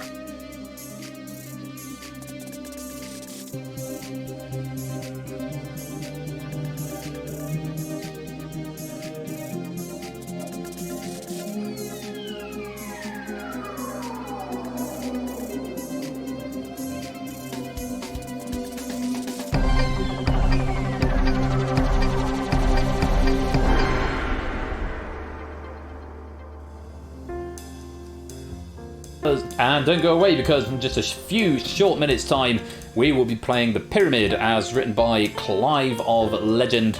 Lovely chap he is, and a really nice pack. Not necessarily festive themed, but do stick around for it. I'll see you in a few short minutes.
Welcome to the Pyramid, while I'm arguing with Derek Agony. Behind Bethlehem Down.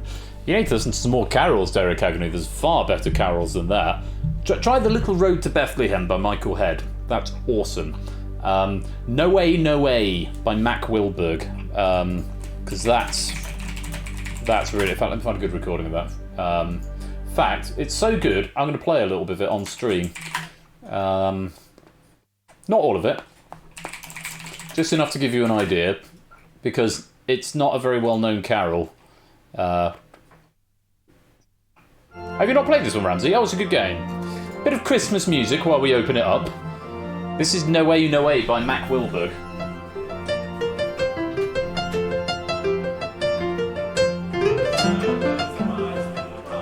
I have played this before. I've accompanied it. Breaking brighter than the noon. It's not particularly difficult either if you've got a sort of amateurish choir. Wonder whisper on the way, Christ is born this holy day, he has come to you.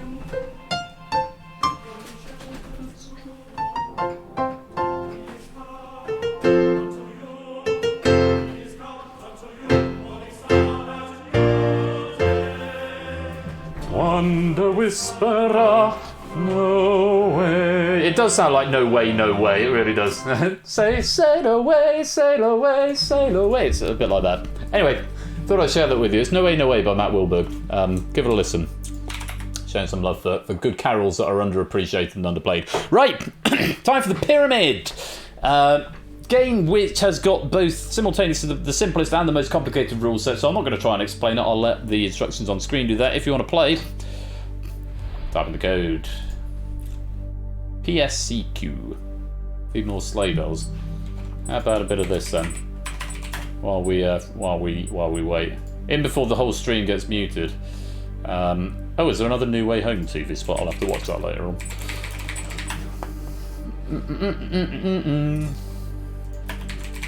Form of the score, then it'll be a that one will do. It's probably a rubbish recording. I hope it works.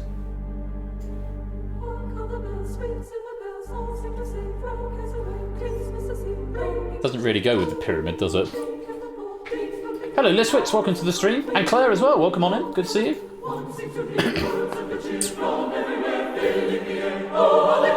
Team fries are done indeed.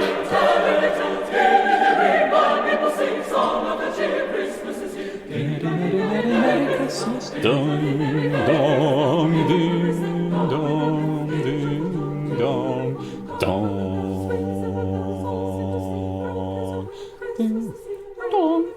ding, dong, ding, dong, ding, dong. One seems to hear words of the cheer from everywhere, feeling near. Oh, how happy are the tones, gaily on, people sing songs of the cheer. Christmas is here, ding dong dong dong. That is the song with joyful ring, all caroling, ding dong, ding ding dong.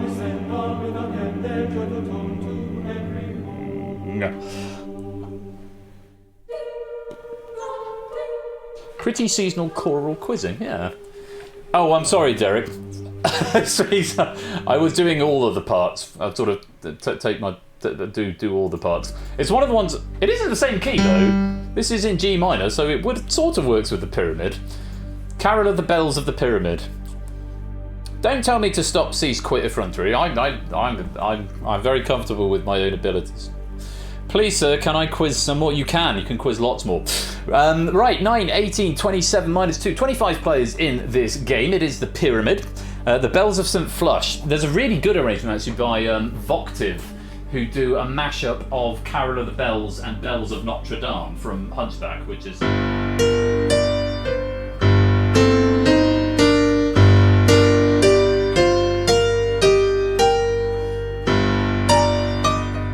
something like that. Anyway, Bells of Notre Dame is the best thing about the Hunchback of Notre Dame. But yeah, check it out. Voctive, the Carol of the Bells of Notre Dame. It's awesome. I'm going to lock this lobby, and I'll explain the rules of the Pyramid. The 4 fastest players to answer each question earn a slot on the game board. Oh, be quiet, School. Mean you are. When the row is full, those players then compete for the available slots in the next row. But beware, if you choose to answer and are incorrect, you are prevented from earning or keeping a slot on the row. Keep playing though, as all players earn points for correct answers at the end of each row. The highest scorers will claim any slots that were left vacant by unsuccessful players. Ties are broken on total response time. Players who initially earned a slot but subsequently lost it will not be eligible to earn a vacant slot. The 4 players who reach the top will progress to the final. Oh, the song I played is Hellfire. Oh, I beg your pardon. I thought you were being mean about me. Everyone's mean about my piano playing. I thought people were going to be nice about it. It is sort of like my career a little bit. People need to be nicer about it. Good thing I have enough confidence in my own ability. Yeah. Bells of Notre Dame. Fire. So the long and short of it is, if you don't know, don't guess unless it's the last question of the row, because if you get it wrong, you won't be able to get out on that row. But you might get a second chance saloon if you've got an overall high score. Oh, you're making anagrams. Oh, I see. I take it back, Front 3. Apologies. I'm not fast enough off the ball. Never stop. You're very kind, thank you. You're doing initialisms of the code. Right. I'm sorry, I misread that as you telling me to stop because I'm terrible and bad. Backronyms. Yeah, backronyms, that works.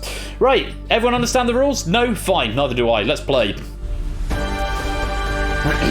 So, as written by Clive of Legend, this is the pyramid, not necessarily festive theme. Best of luck, full answers required. Whisper to the bot, don't type this one in public chat because it won't be processed. You've got about 20 seconds for each one, and remember, if you don't know and you get it wrong, then you will be in the dark, or sent to the shadows as we call it here. Good luck to you all. Here's question number 1.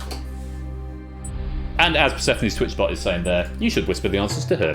Question 1 then. Alessandro Moreschi is believed to be the last example of what C? A type of male singer noted for a particularly high vocal range. The subject of singing.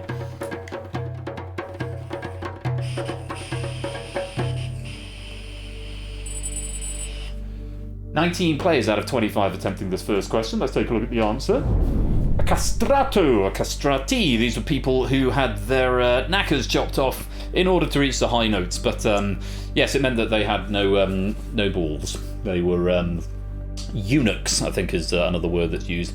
But apparently, if you get castrated, you don't get acne and you don't go bald. So it's like easier to pull. Let's have a look and see what you said. Green if you're right, red if you weren't.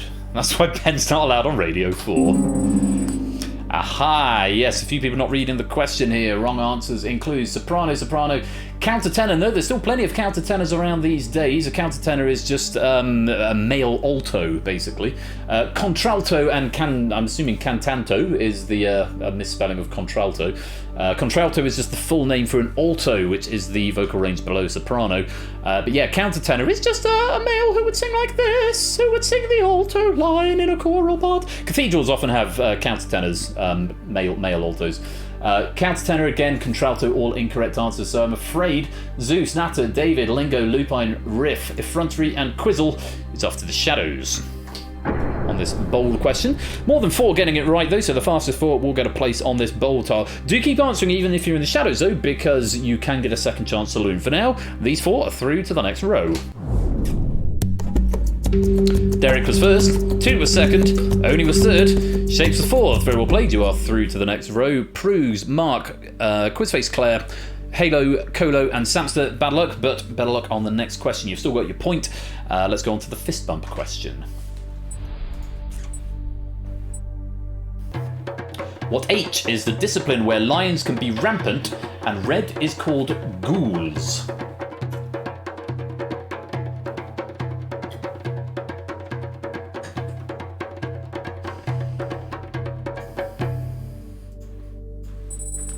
think my pronunciation is right. 20 out of 25 attempting this one. Correct answer was heraldry. Heraldry is what we're after. If you gave me that, you'll go green. If not, I'm afraid you'll go red. Helenia and Help, both incorrect answers, I'm afraid. Natter and David, you're both already in the shadows. So if you're in the shadows, it's worth pointing out, you might as well attempt every question. It's only if you're not in the shadows where you've got to be cautious. If you're in the shadows, you can't be doubly in the shadows. So once your avatar goes black on the columns, you might as well attempt every question on the rest of that row at least. So Natter and David, you are still in the shadows, I'm afraid. Quite a few people, though, are eligible for this one. 1, 2, 3, 4, 5, 6, 7, 8, 9. Of those 9, 4 will get a slot on the fist bump, and the fastest 4 were Sapster, Mark, Krugs, and Colo. Halo, Liswitz, Quizface, Claire, and Ramsey Fox correct, but not quite quick enough.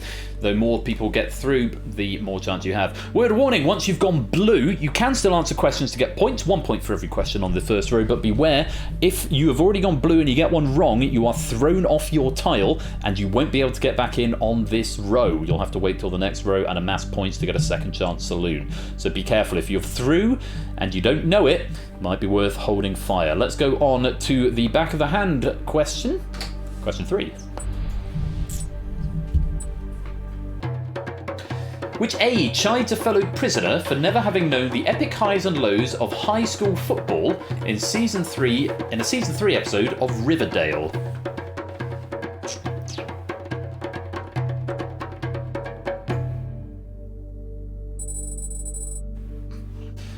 Unpopular question, unsurprisingly. This is what I hadn't even heard of Riverdale when I proved this one.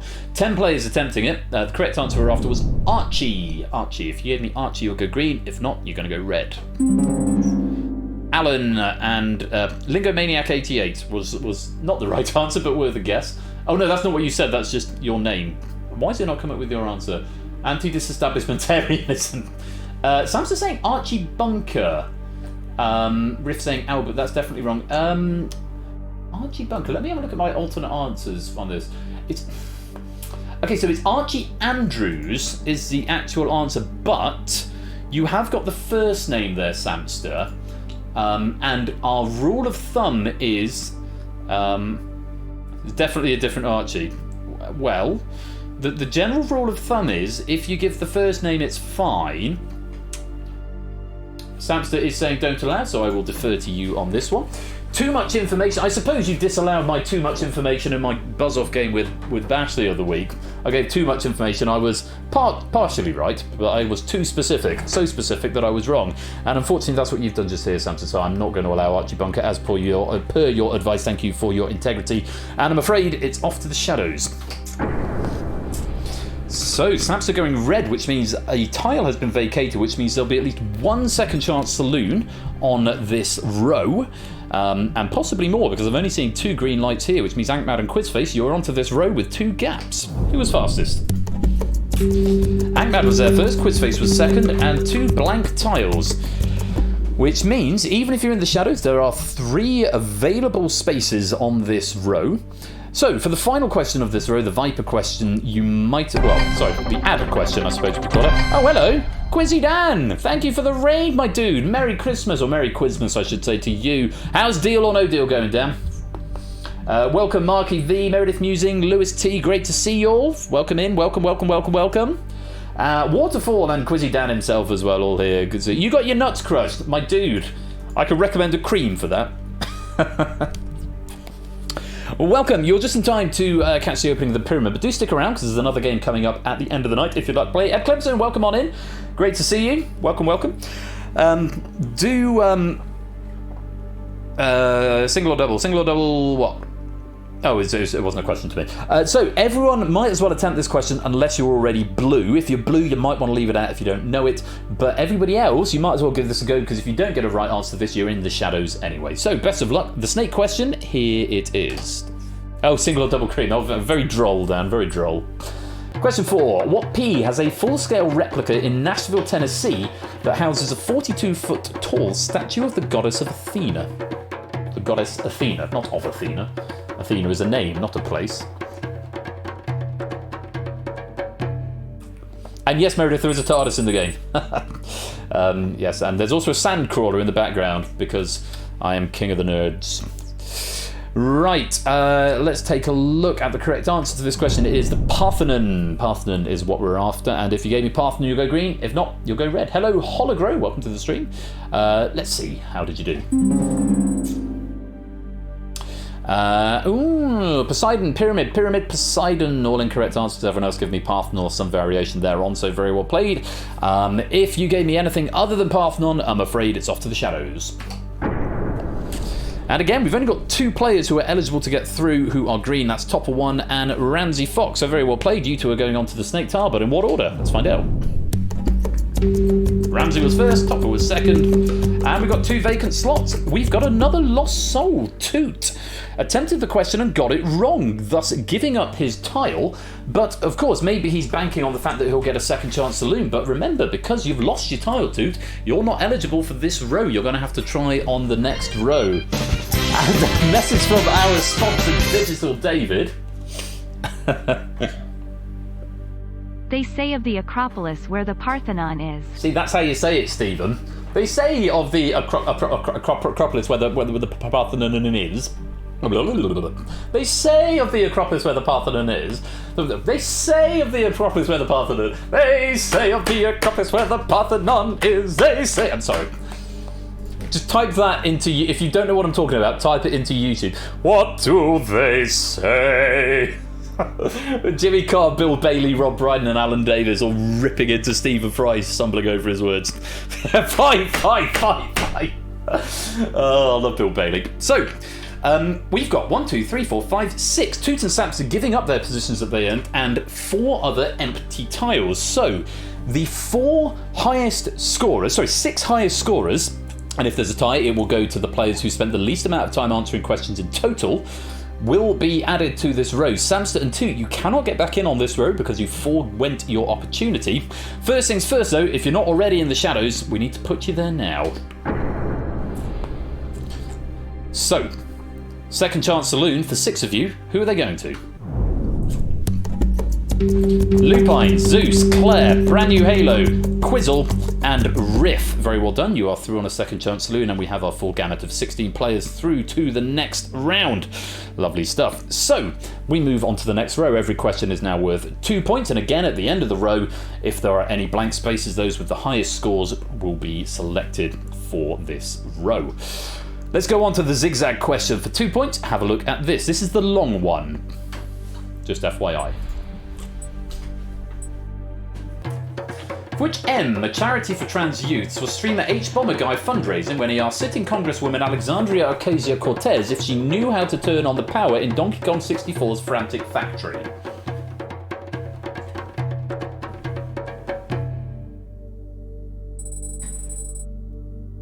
Just 9 players attempting this one. Remember, if you're in the shadows, you might as well give it a go. If you're not in the shadows, you need to be a little bit more cautious. The correct answer was mermaids. Mermaids was the answer. After all, Mermaids UK would also have been an acceptable answer. Have I got any factoids here? No factoids. Mrs. Clive saying, a bit long this one. If you have any advice to shorten it, I'm all ears. But I said I quite liked it. On the Parthenon, it was originally built in 1897. This is the Tennessee one for the Tennessee Centennial Exposition. A little bit of a factoid for you there. So if you gave me Mermaids or Mermaids UK, you'll go green. If not, you're going to go red. Everyone who played it, give me a right answer. Very well played, which means we've got plenty of people eligible. Samster and Toot, who are already in the shadows, getting this one right as well. Not going to be able to get on this row. They're going to have to hope that there's some space at the end. Let's find out the 4 fastest. No one going to the shadows there other than the 2 already there. The 4 fastest were Derek, then Claire, then Oni, then Lupine. Nicely done. You are on to the second row. Quizface, Shapes and Colo correct, but a little bit slow. Quizface, I think, with a high score at the moment of 6, but in this game, a bit like Bidding War, that is not all that counts, not just your high score. On to the 2 reads question then. Fingers on buzzers. If you've already got a place, think twice before answering if you're not sure. If you're in the shadows, definitely give it a go. If you're in between, then if you're half sure, maybe give it a go. You've only got 1 more question on this row after this. Good luck. Have a look.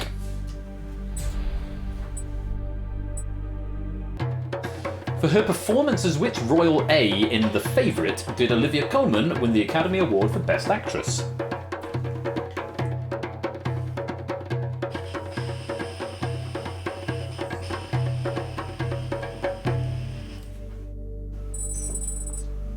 Seventeen players attempting this question. The correct answer was Anne.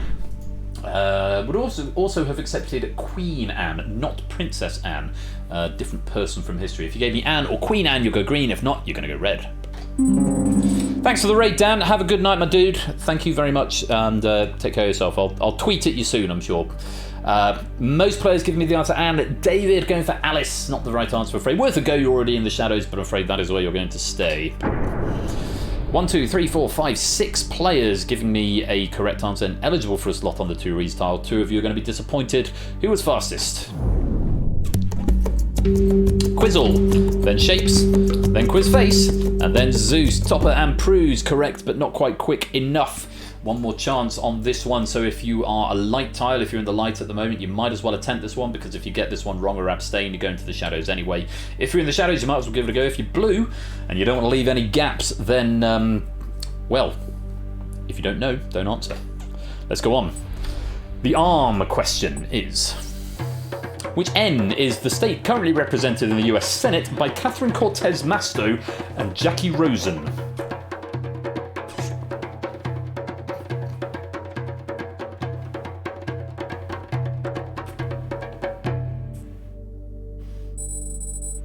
$17 players giving this one a go.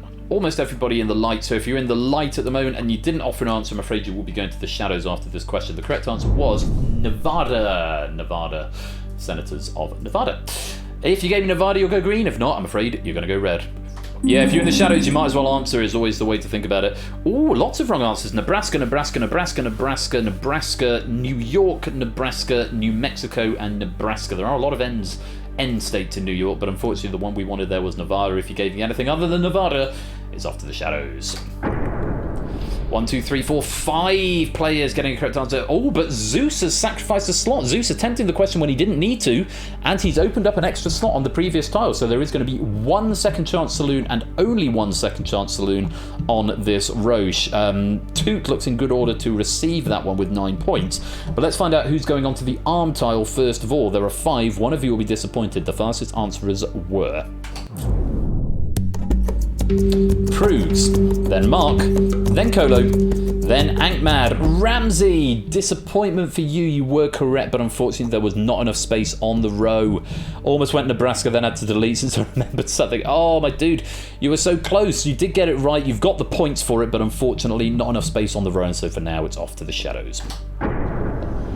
We have got 1 space, thanks very kindly to Zeus, who decided to vacate it by offering an answer to a question that he didn't need to.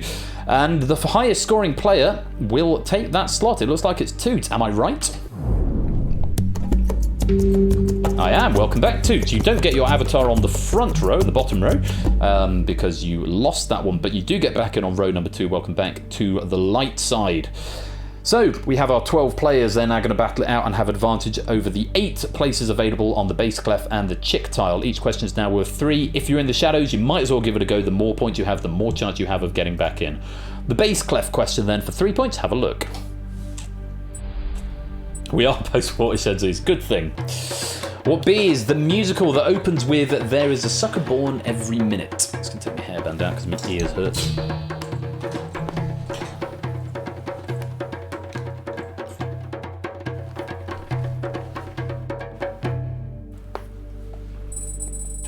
$16 players attempting this question. Correct answer was Barnum, based on the works of Phineas T. Barnum.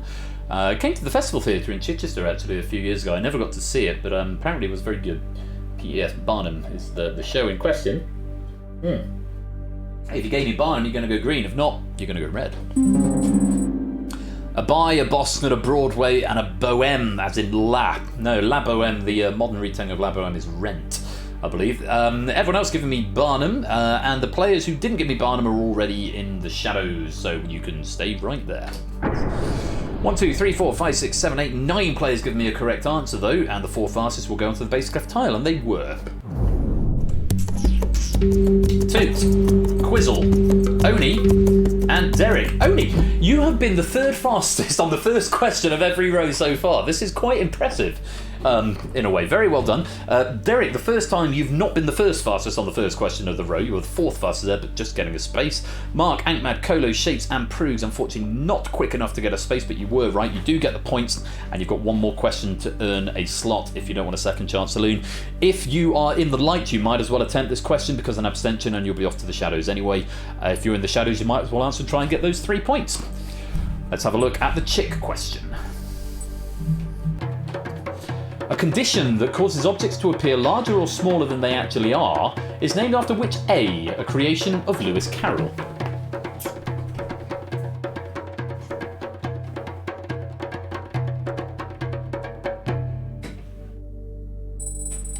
players again attempting this question. Lupine with a dang, dang, dang, dang, dang. Correct answer was Alice. Would also have accepted Alice in Wonderland. Yes, the Alice effect. Make things, objects in the rear view mirror, for example, may appear larger than they are. Claire really overthinking it. Thought it was too obvious. Let's have a look and see what he said. If you gave me Alice, you'll go green. If not, you're going to go red.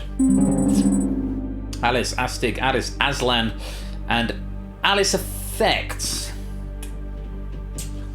Let me look at the question again. I haven't got Clive here to go to him on this. A condition that causes objects to appear larger or smaller than they actually are is named after which A?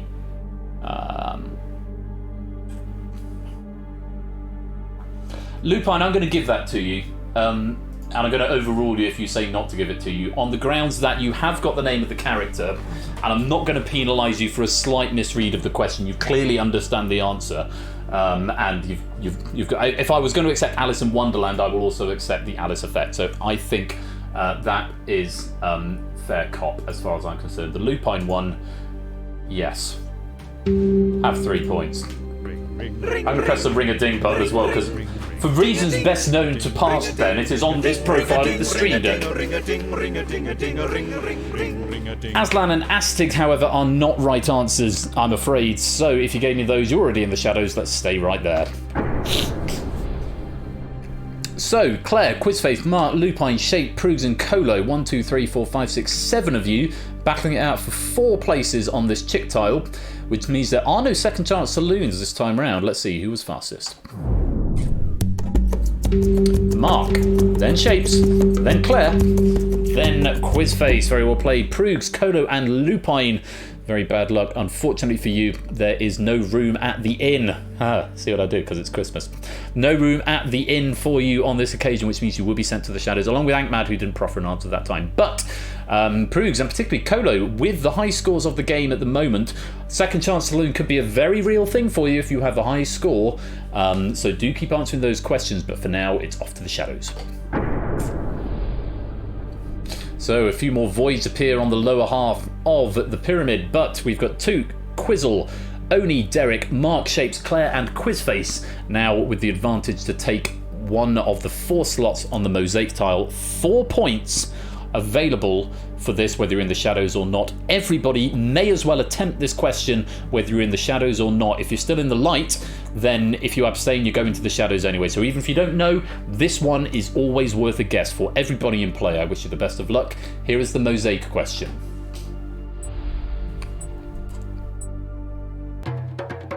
According to actress Lucy Lawless, which ex's fantasy vacation would be a biennial sailing trip to Lesbos? Sounds very bracing.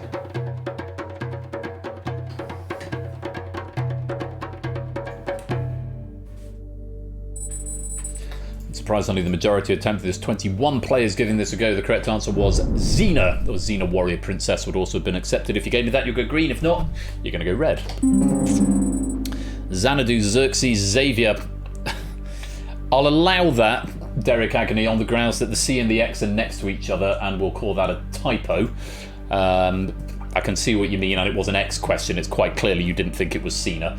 I'm going to allow that because I can see what you mean, and again, I'm not punishing people for bad typing. Brand new Halo as well, Zen A. Again, I can see what you mean there. I don't know where the spacebar's come into it, but I'm pretty sure that's you, brand new Halo. Have 4 points. So, Xanthos, Xanadu, Xerxes, and Xavier are all wrong answers. And I'm afraid you're already in the shadows anyway, so you don't much mind. 1, 2, 3, 4, 5, 6, 7, 8 out of 8 potential answerers getting it right. Potential qualifiers, should say. Only 4 of you can proceed. Who was fastest? Toot, then Derek, then Quizzle, then Claire, Shapes, Mark, Quizface and Oni. Very bad luck, but unfortunately you have not been quick enough to get onto the pyramid at the top, and I'm afraid it is off to the shadows with you. Welcome Apodo Nuevo to the stream. Great to see you. Hope you're keeping well. To see your name pop up in my app, which means we have our 4 finalists too: Derek, Quizzle and Claire. But of course, for everybody still in the game, you could still get that second chance saloon. That applies just as much in the final as it does in the opening rounds. Players with high scores, you could be in for another shot. Shapes, Colo, Oni, all on 17. Prug's on 16 up there. Mark on 15. Toot's in the final anyway, so it doesn't matter. All of it could still come back around for you. So, before we can find out, though, we need to go to the final. Let's rotate the pyramid.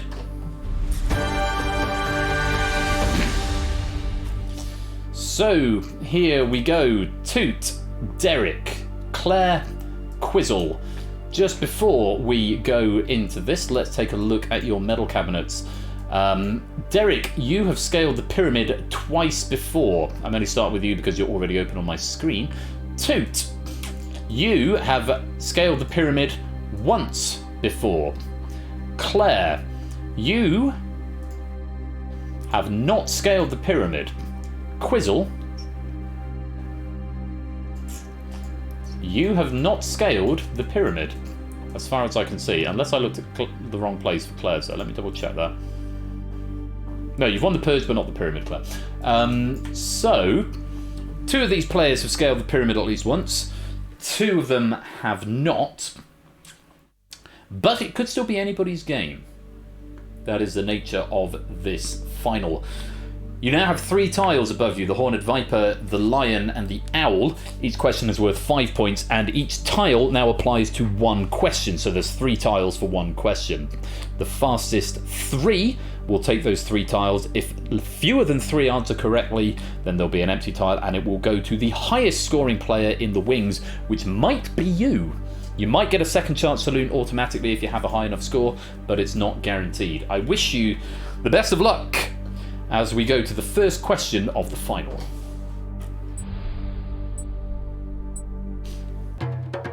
By surface area and volume, what T is the largest lake in South America?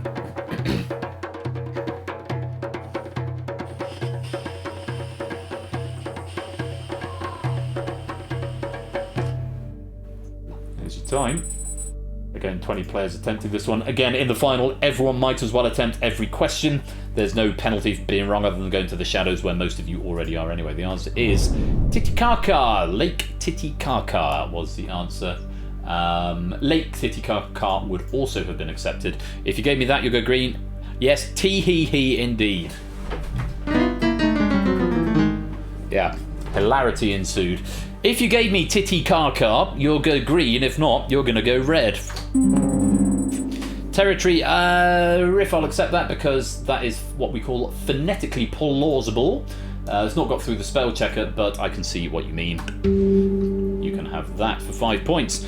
Everyone but Nata getting that one right, so send to the shadows. All 4 of our finalists getting it right, so no second chance saloons on this row. Who were the 3 fastest? Derek, Toot, and Quizzle. Claire, I'm afraid you were the slowest of the 4. You get your 5 points. You could get a second chance saloon still, but for now, I'm afraid it's off to the shadows. Derek, Toot, and Quizzle. Two former winners. One never won it, but still second chance saloon could be available. 2 slots available on the next row. It's the leg and 1 read. Have a look at this. In the 2021 Global Emoji Trend Report, which E was named the world's most misunderstood emoji?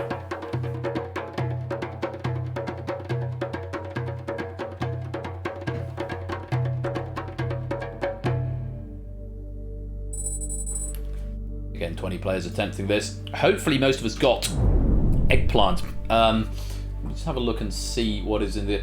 Aubergine is not in the answers, and I'm inclined, I'm going to say it now, if anyone has said aubergine, I'm not going to accept it on the grounds that it asks for any E. Okay, so you know it begins with E, and that's been the theme throughout the pack. I know I accepted Derek's Xena earlier on, or Cena, but that was clearly a typo because X and C are next to each other. But I won't accept aubergine because it does ask for an E. I'm just going to clarify that at this stage. Let's have a look. I would accept eggplant. If you said eggplant, I would accept it. I wouldn't accept aubergine, though, maybe me, though I appreciate you guys trying to catch me out here. Let's have a look and see what you said. If you said eggplant, you'll go green. If not, you go red. Eggplant. Is that an eggplant emoji that you put with it, Linko? I bet it is.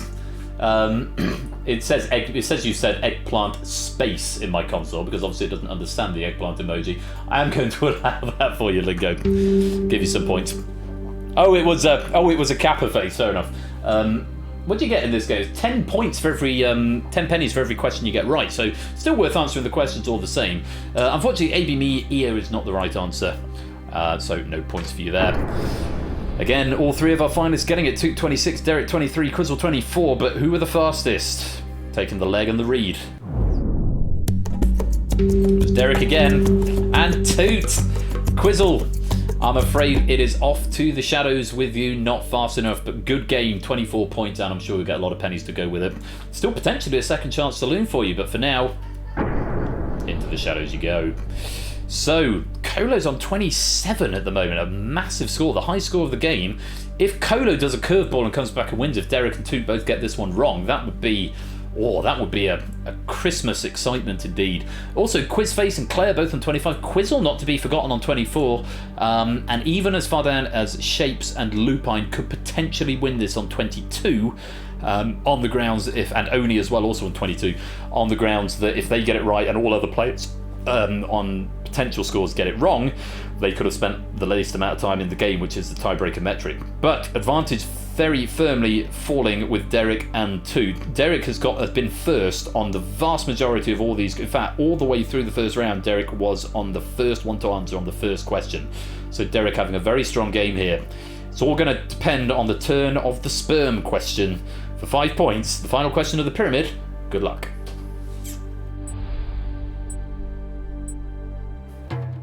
What R is the largest pyramid at the Darsha necropolis and also describes the tincture called ghouls in heraldry? A bit of a callback from Clive there.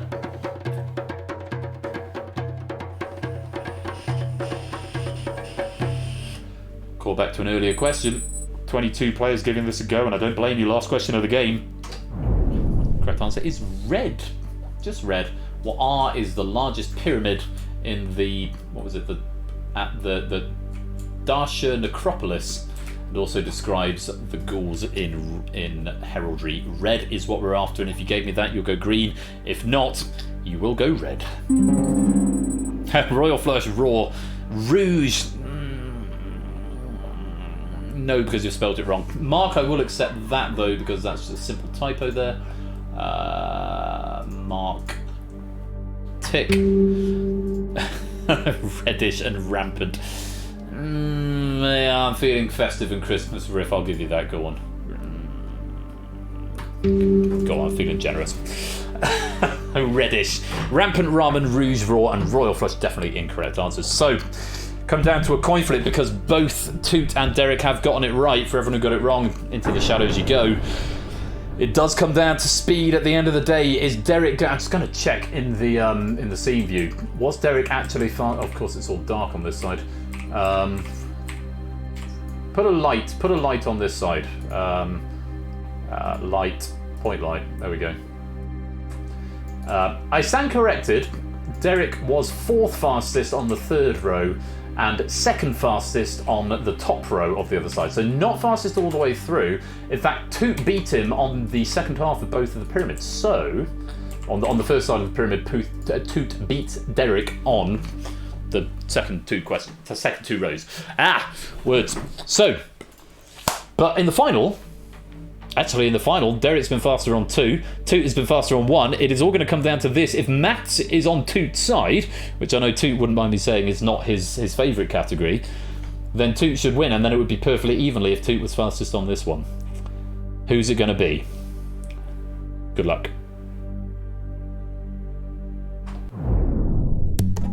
It's Derek! It's Derek who's taken it with the lower score of the two. But Derek has indeed managed to get to the top of the pyramid with 28 points. Toot on 31, Mark on 30 there, Quizzle 29, Colo 32. High score of the game, Colo. Kudos to you, 32 points. That might be a maximum. 4 plus 6 is 10, plus 6, 16, 20... 20 plus 15, no, 35 is the maximum. Thank you. I don't know the bloody maths of my game, but Coda, very formidable effort there, just dropping 3 points the entire game. Missed 1 or 2. But that's one of the highest scores I've seen, I have to say. But in this game, it is not just about the high scores, it is about the speed as well. And unfortunately, the maths is not on your side, and you've been sent to the shadows. Which means, Derek, for not the first time, you have scaled the pyramid.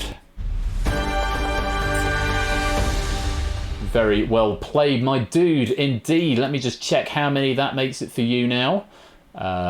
Derek Agony. Pyramid. That is your 3rd pyramid victory, Derek. Very well done. Let me just look at the leaderboard of this, for which I'm going to have to refresh the app. Yes, have multiple GGs from me as well. There you go, multiple GGs. Leaderboards and medal tables. Come on, app. There we go, thank you. The Pyramid Champions. Derek, you have now cleared 2 to the top. Cleared Innis at the top, the only other player with 2 Pyramid victories. You now take the de facto first position with 3. Very, very well played. And of course, very well played to everybody else who was playing along in there. And remember, the number of questions you got right will be multiplied by 10 to give you its weight in pennies. So if you got, so there's 13 questions in the game. If you got 9 of them, 9 times 10, you'll get 90 pennies for this game. Lovely stuff. Let me award these. First of all, Clive of Legend. I know in absentia he's not here at the moment, but a lovely pack, really well thought out pack. I don't know if anybody spotted the theme running through it. I only spotted it second time going through it on proofing, but the letters did spell something out. It wasn't of any relevance here, but I spoke to Clive about it, and he said, yeah, it was just a start point for him, because a game like this, it's often good to have a start point, and if he's going for begins with, yes, it does spell something. So yeah. There we go. Yes, it was a Clive pack. And there was a Xena question. I don't believe it. I think Clive is AFK. I have a feeling... I saw a photo earlier on from Clive of a roller coaster, so I think he might be out gallivanting on in theme parks at the moment, possibly. But yeah, there you go. Who's the first one to go? Was that Shapes who posted that? Yeah, Shapes. Chapman Baxter was the letter pack who was... I think he was a crimp. Yes, he was a crimp. Well, it's saying in the thumbnail here of the YouTube clip, Chapman Baxter killed 7. So I don't know if that was present in Clive's mind when he came up that maybe he'd been researching him or something. But there we go. That was the running theme. Right, Derek, you have scaled the pyramid. Did I send the pennies out? Did I press the magic button? I didn't, because they're still loaded on the app. So Clive of Legend will get the 50 pennies for that. Derek, you'll get that award medals. There we go.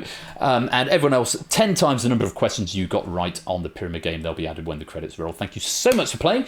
Don't go away. I know it's 25 past 10, but I did promise you 3 games tonight, so we're going to have a 3rd game after this very short break. Don't go away. Don't touch that dial.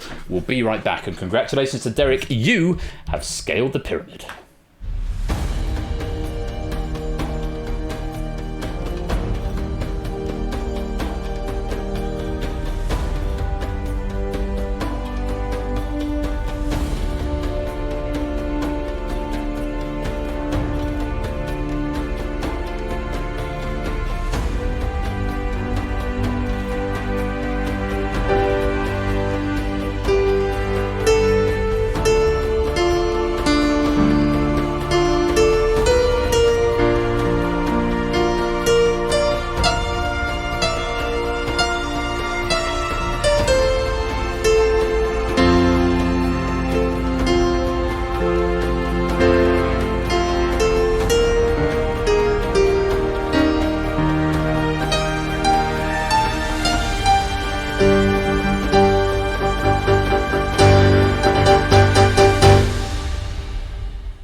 And stay right there, because after the break, the 3rd day of Quizmas continues. If I can go to the Be Right Back screen.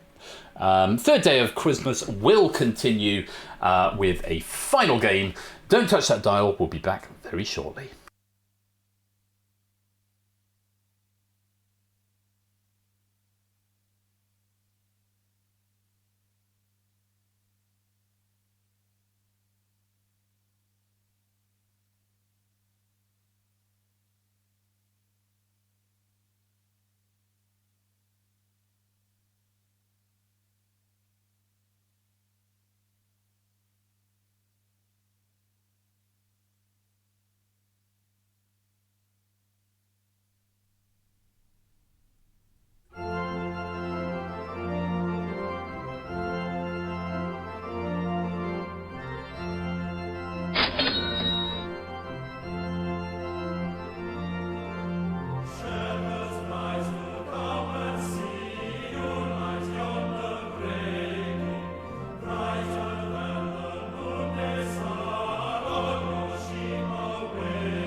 second day of Christmas, my true love sent to me 2 turtle doves and a partridge in a pear tree. On the third day of Christmas, my true love sent to me 3 fresh hens, 2 turtle doves and a partridge in a pear tree. On the 4th day of Christmas, my true love sent to me 4 calling birds, 3 fresh hens, 2 turtle doves and a partridge in a pear tree. in a pear On the 5th day of Christmas, my true love sent to me 5 5 gold rings, 4 calling calling birds, 3 fresh hens, 2 turtle doves, and a partridge in a pear tree. in a pear tree, in a pear tree. On the 6th day of Christmas, my true love sent to me 6 geese a laying, 5 gold rings, 4 calling birds, 3 fresh hens, 2 turtle doves, and a partridge in a pear tree. in a pear tree, in a pear tree. On the 7th day of Christmas, my true love sent to me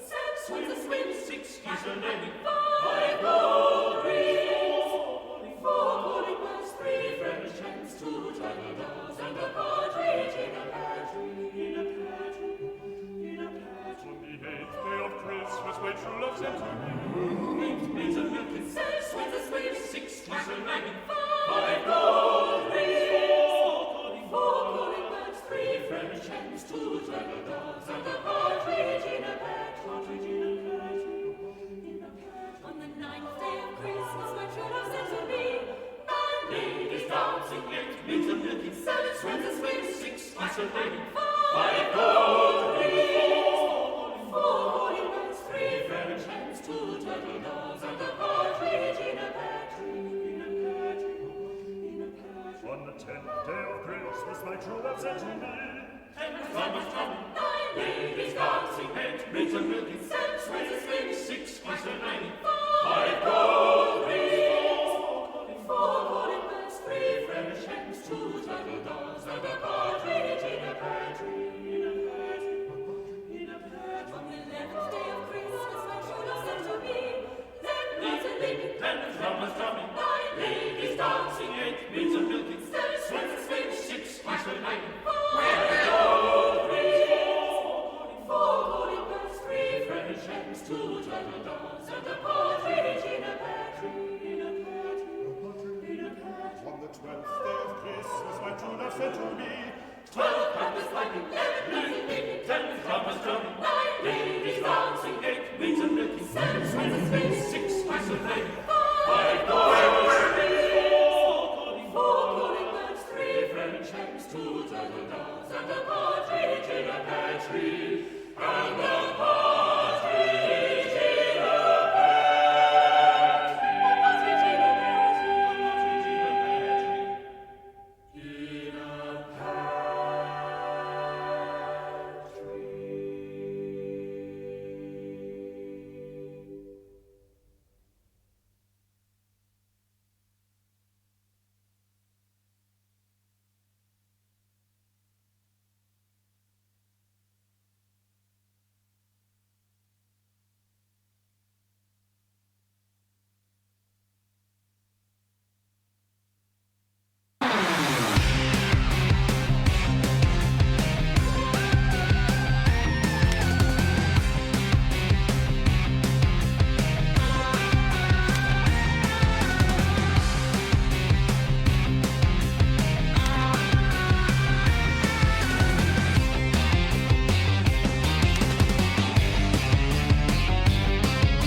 Welcome to Jackpot, a brand new game from Persephone's Chair, airing for the first time tonight. Yes, stuff. There's stuff. I didn't say there was going to be stuff. I didn't announce it. I sort of hinted towards it when I said maybe I could do it on Saturday. This was the unfinished stuff on Saturday that is now finished. Well, finished, all bar the inevitable suggestions that are going to come through in the Discord server, so do get yourself over there. Add anything you like to the suggestions channel if you think anything needs tweaking. I will add at this point that if you want to play this game, you will need a microphone. You'll need to come and speak to me in the Discord, and the broadcast studio doesn't currently transmit sound, but it will transmit picture, so you'll have to catch up on the VOD if you want to hear what all the sounds are all about. Welcome to Timor and Player 2 Start as well. Great to have you here. Hope you're keeping well. So, before I open the lobby, because there is a lobby game, there's a full lobby game, which is basically the same experience as what the hot seat players are going to have, almost identical. Slightly different ratios of pennies being awarded. This is called Jackpot. This is a high stakes penny game. And I'm very excited to share it with you. I've written the pack for this. It's an easy game to write for. It's only 12 questions long. Probably tangentially influenced by writing for and playing in and watching Secret Fortune the other night, but more the central influence here is almost certainly a game that we've often said in conversation is never going to happen on these fair channels, mine and Ash's, because of the implications of the game theory involved. And I think I've solved it.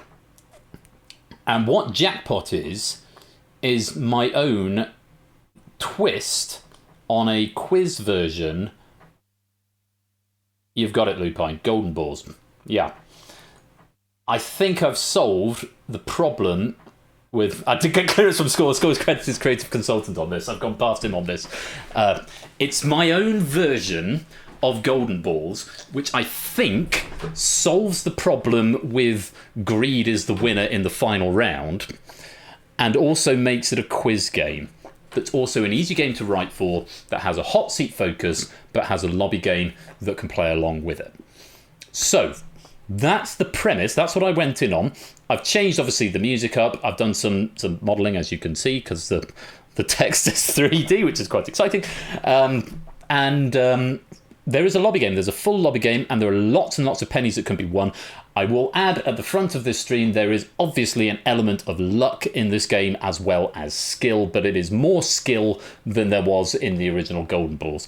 It is a game for 2 hot seat players, principally, but there is, as I say, there is a full lobby game on the side. So you need to have a working microphone. You need to be in the Discord. If you don't want to come and join the hot seat game, you can join the lobby and self-exclude. Brace yourself for bugs. This is the first time running it through. I only finished it at about 6:30 this evening. So if you want to have a go, either in the lobby or in the hot seat, then you need to enter this code. CIPV.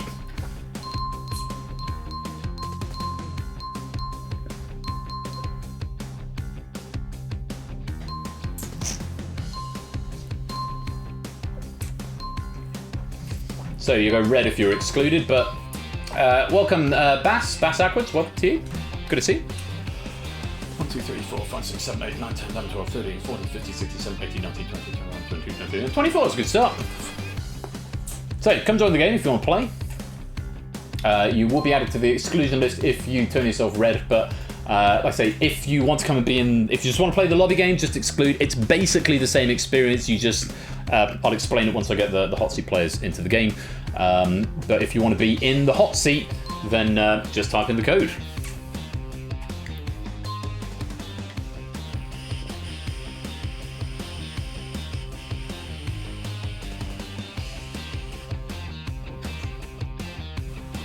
Right, I'll give you a few more minutes because this music is awesome. It's Terry Divine King again because he is just chef's kiss. Really like him.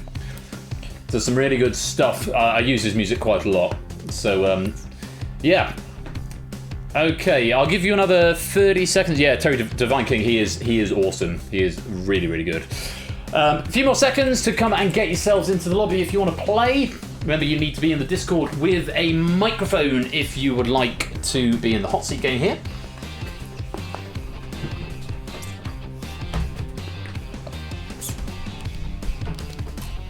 I might just go to the end of this riff because it's awesome.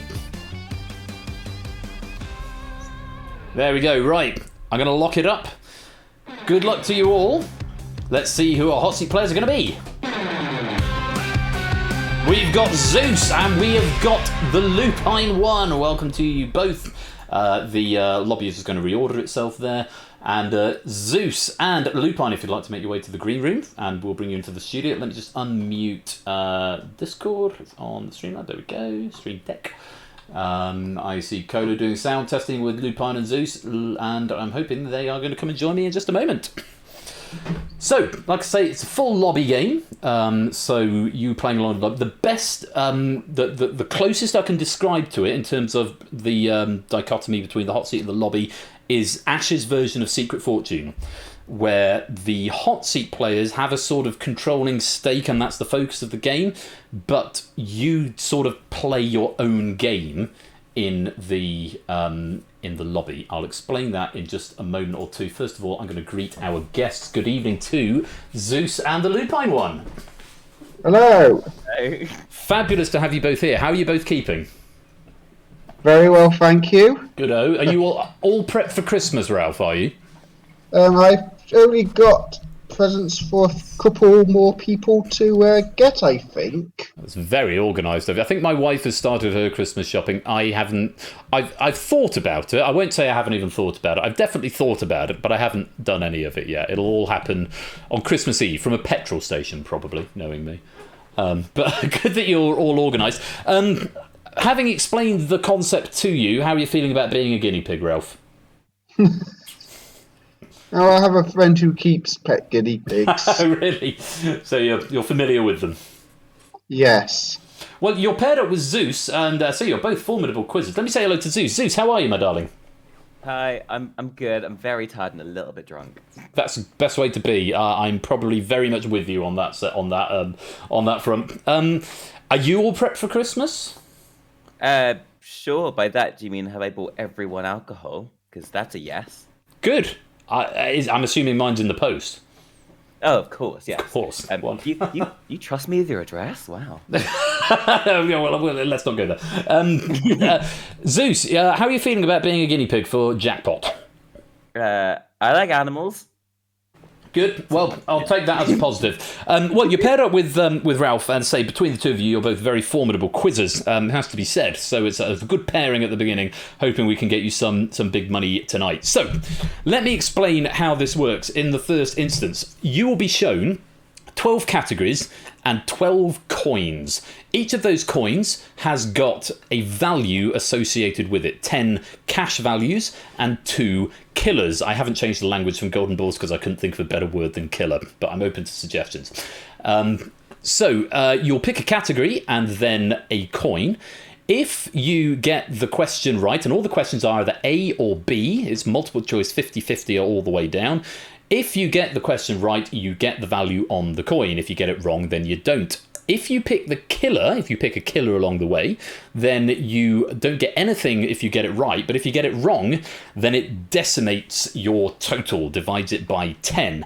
So there can be some very major swings in this game. Now, whilst Zeus and Lupine are going to pick the categories, you in the lobby are going to be responsible for picking your own coins. So Zeus and Lupine will pick their own coins between them, but you can pick whichever ones you like. They're labelled A through L. My advice to you is maybe keep a little note of the ones you've picked, because obviously you can't pick the same one twice, even if it is physically appearing on the screen, because Ralph and Zeus haven't picked it. But if you don't pick one, then one is assigned to you at random. So you might want to just play the game completely at random, let the computer pick all your values for you. But there's 2 things in the lobby you need to type. The first thing you need to type is which coin you want, and the second thing you need to type is the answer either A or B. There are 10 questions in the opening game, which leaves 2 questions left, and I will tell you now, Zeus and Lupine, the final question will be one of the 2 categories that you leave. So you might want to consider leaving a category you're both strong-ish on for one of the final 2 categories at the end. Are you both happy with the rules? Yeah, oh, I don't need to be in Twitch chat for this one, right, if I'm in the hot seat. You don't until the very end game. I'm going to leave explaining the end game about your guys' end game until the very end. All I will say is that you might want to pick a category that you're both strong on, so leave one of those there. For the end game, you will need to be in Twitch chat, but for the first 10 questions, you're fine just here in Discord. Okay. All right. Okay, if you're both ready, let's prepare your jackpot and see what categories we've got for you this evening. Starting with geography, history, and video games. We've then got classical music, religion, and education. Science, cinema, and literature follows next. And your final 3, language, sport, and technology. Those are your 12 categories. There's your 12 coins. And there's your remaining values up top as well. So 25, 50, 75, 100, 150, 200, 250, 300, 350, 500, and 2 killer boards, which means there's potentially 5,000 pennies up for grabs in contention in this game, in theory. So, it's all very exciting. I'm looking forward to it very much. Shall we start the game? Sure. I think we should. Let's play Jackpot.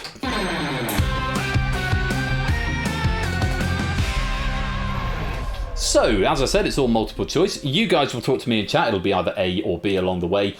In the lobby, you get an option of either typing A or 1 or L or left or G or green, or B or 2 or R or right or some other options as well that the bot will explain to you in the chat. Keep your eye on the chat as ever. In the lobby, you have got until I lock in the answers of the hot seat players, which might take a couple of seconds, it might take 30 seconds, but your best bet is to answer as soon as you think you're confident enough. Bash, hello, welcome to the stream. I've just seen your name flag up. Where are you? There you are. You've said cash or crash. That's got a nice ring to it. Lupine and Zeus, here are your 12 categories. First thing we're going to do is pick the category, and this is the question that everybody is going to face in the lobby game as well. Where would you like to start? Me to choose first? I'm going to choose classical music then. You happy with that, Zeus? Yeah, I'll go along with it. Okay, classical music is the first category. Lobby, whisper a letter from A through L to pick your value, or leave it blank and the computer will randomly assign you one. You'll go green once it's been assigned. Lupine, you pick the category. Zeus, do you want to pick the coin? Okay. We'll go with A. A, okay, we're going to stick with A. I'll give a couple of seconds more if you want to pick a letter in the chat. If not, it's going to be randomly assigned in 5, 4, 3, 2, 1. Let's pick A. So the question is on classical music, and I need an answer A or B from you. Question and options will appear in the chat first. Again, lobby game, you have until Zeus and Lupine have locked in their answer to give your answer, otherwise it will be marked as wrong. So your question on classical music, Zeus and Lupine, is: who wrote the music for the Magic Flute? Was it Mozart or was it Beethoven?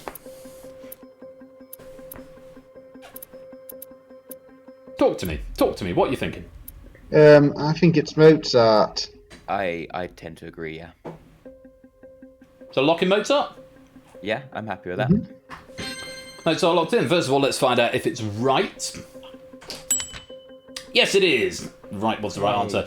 Let's look at the lobby. Oh, a few players finding a killer but getting it right. Oh, Natty, you found the £500 ball, but you've gone wrong, I'm afraid. £500 won't be added to your total. Let's find out what you brought into the cabinet for the classical music question. It was a killer coin.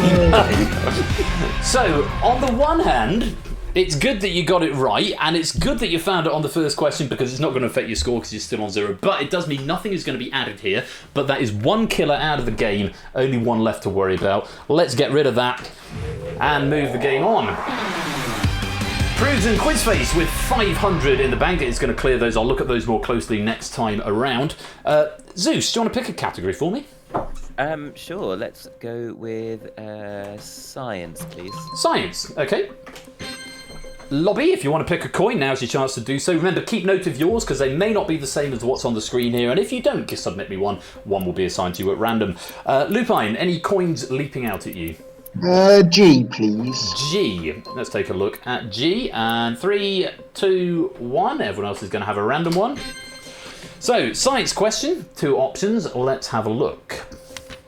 Which of Newton's laws of motion states that every action must have an equal and opposite reaction? Is it the third or the first?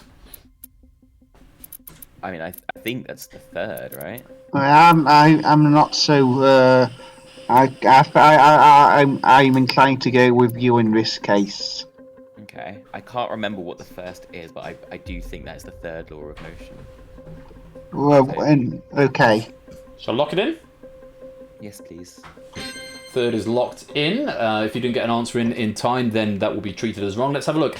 Is it Newton's third law of motion? Yes, it is. Nicely done. Oh, Derek, finding a killer and not getting an answer in, unfortunately, which means you're going to be decimating your score. Likewise, Shapes decimating your score there.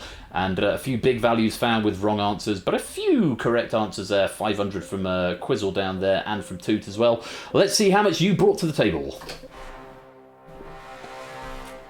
350. We're on. We got some points. Nicely done. We've got some points on the board right there. So we'll add that to your total. We'll take a quick glance at the totals in the lobby before it switches back and see who's in the lead. Mark up to 750. Podo, Toot, Prues, Quizface, Quizzle all on 500 at this point. So, nicely done. 350 in the bank. Only one killer to worry about. You're 2 for 2 so far. Lupine, let's pick a category. Language. Language, okay. Let's bring language to the table. Lobby, an opportunity to pick a coin, or you can have it assigned at random. Zeus, any coins leaping out? B, please. B, you'll continue the alphabet. It's minimum effort, isn't it? We're going to pick B in 3, 2, 1. Just give the lobby a chance to get a coin if they want to pick one, otherwise it'll be random. There is B assigned. Let's take a look at your language question. Which of these is a conjunctive adverb? Likewise or sophisticated? Now, likewise is 2 words conjoined, like and wise. Mm-hmm. So, I'd be inclined to tilt towards that one. What do you think, Zeus? I That sounds logical. I'm trying to think of any logic I can apply to these, and I can't. So Yeah, I think I'm happy to go. Go on. we'll lock in likewise using that logic. Yeah, Okay, it's locked in. I think Derek may be AFK at this point. Note to self in chat: B with a circular parenthesis gives the sunglasses figure, so I need to change that to a square bracket. That's my bad. Is likewise the answer?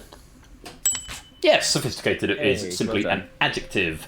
A couple of wrong answers there. Most people getting it right. If you found a killer, don't worry, you won't have anything added to your score, but you won't lose anything either if you got it right. How much did you guys bring to the table? 100 pennies! Nicely done. I think this is the first time we've seen a literal representation of the penny. Yes, it really is, isn't it? The literal penny in the box. There's 2 killers in the game, Quizface.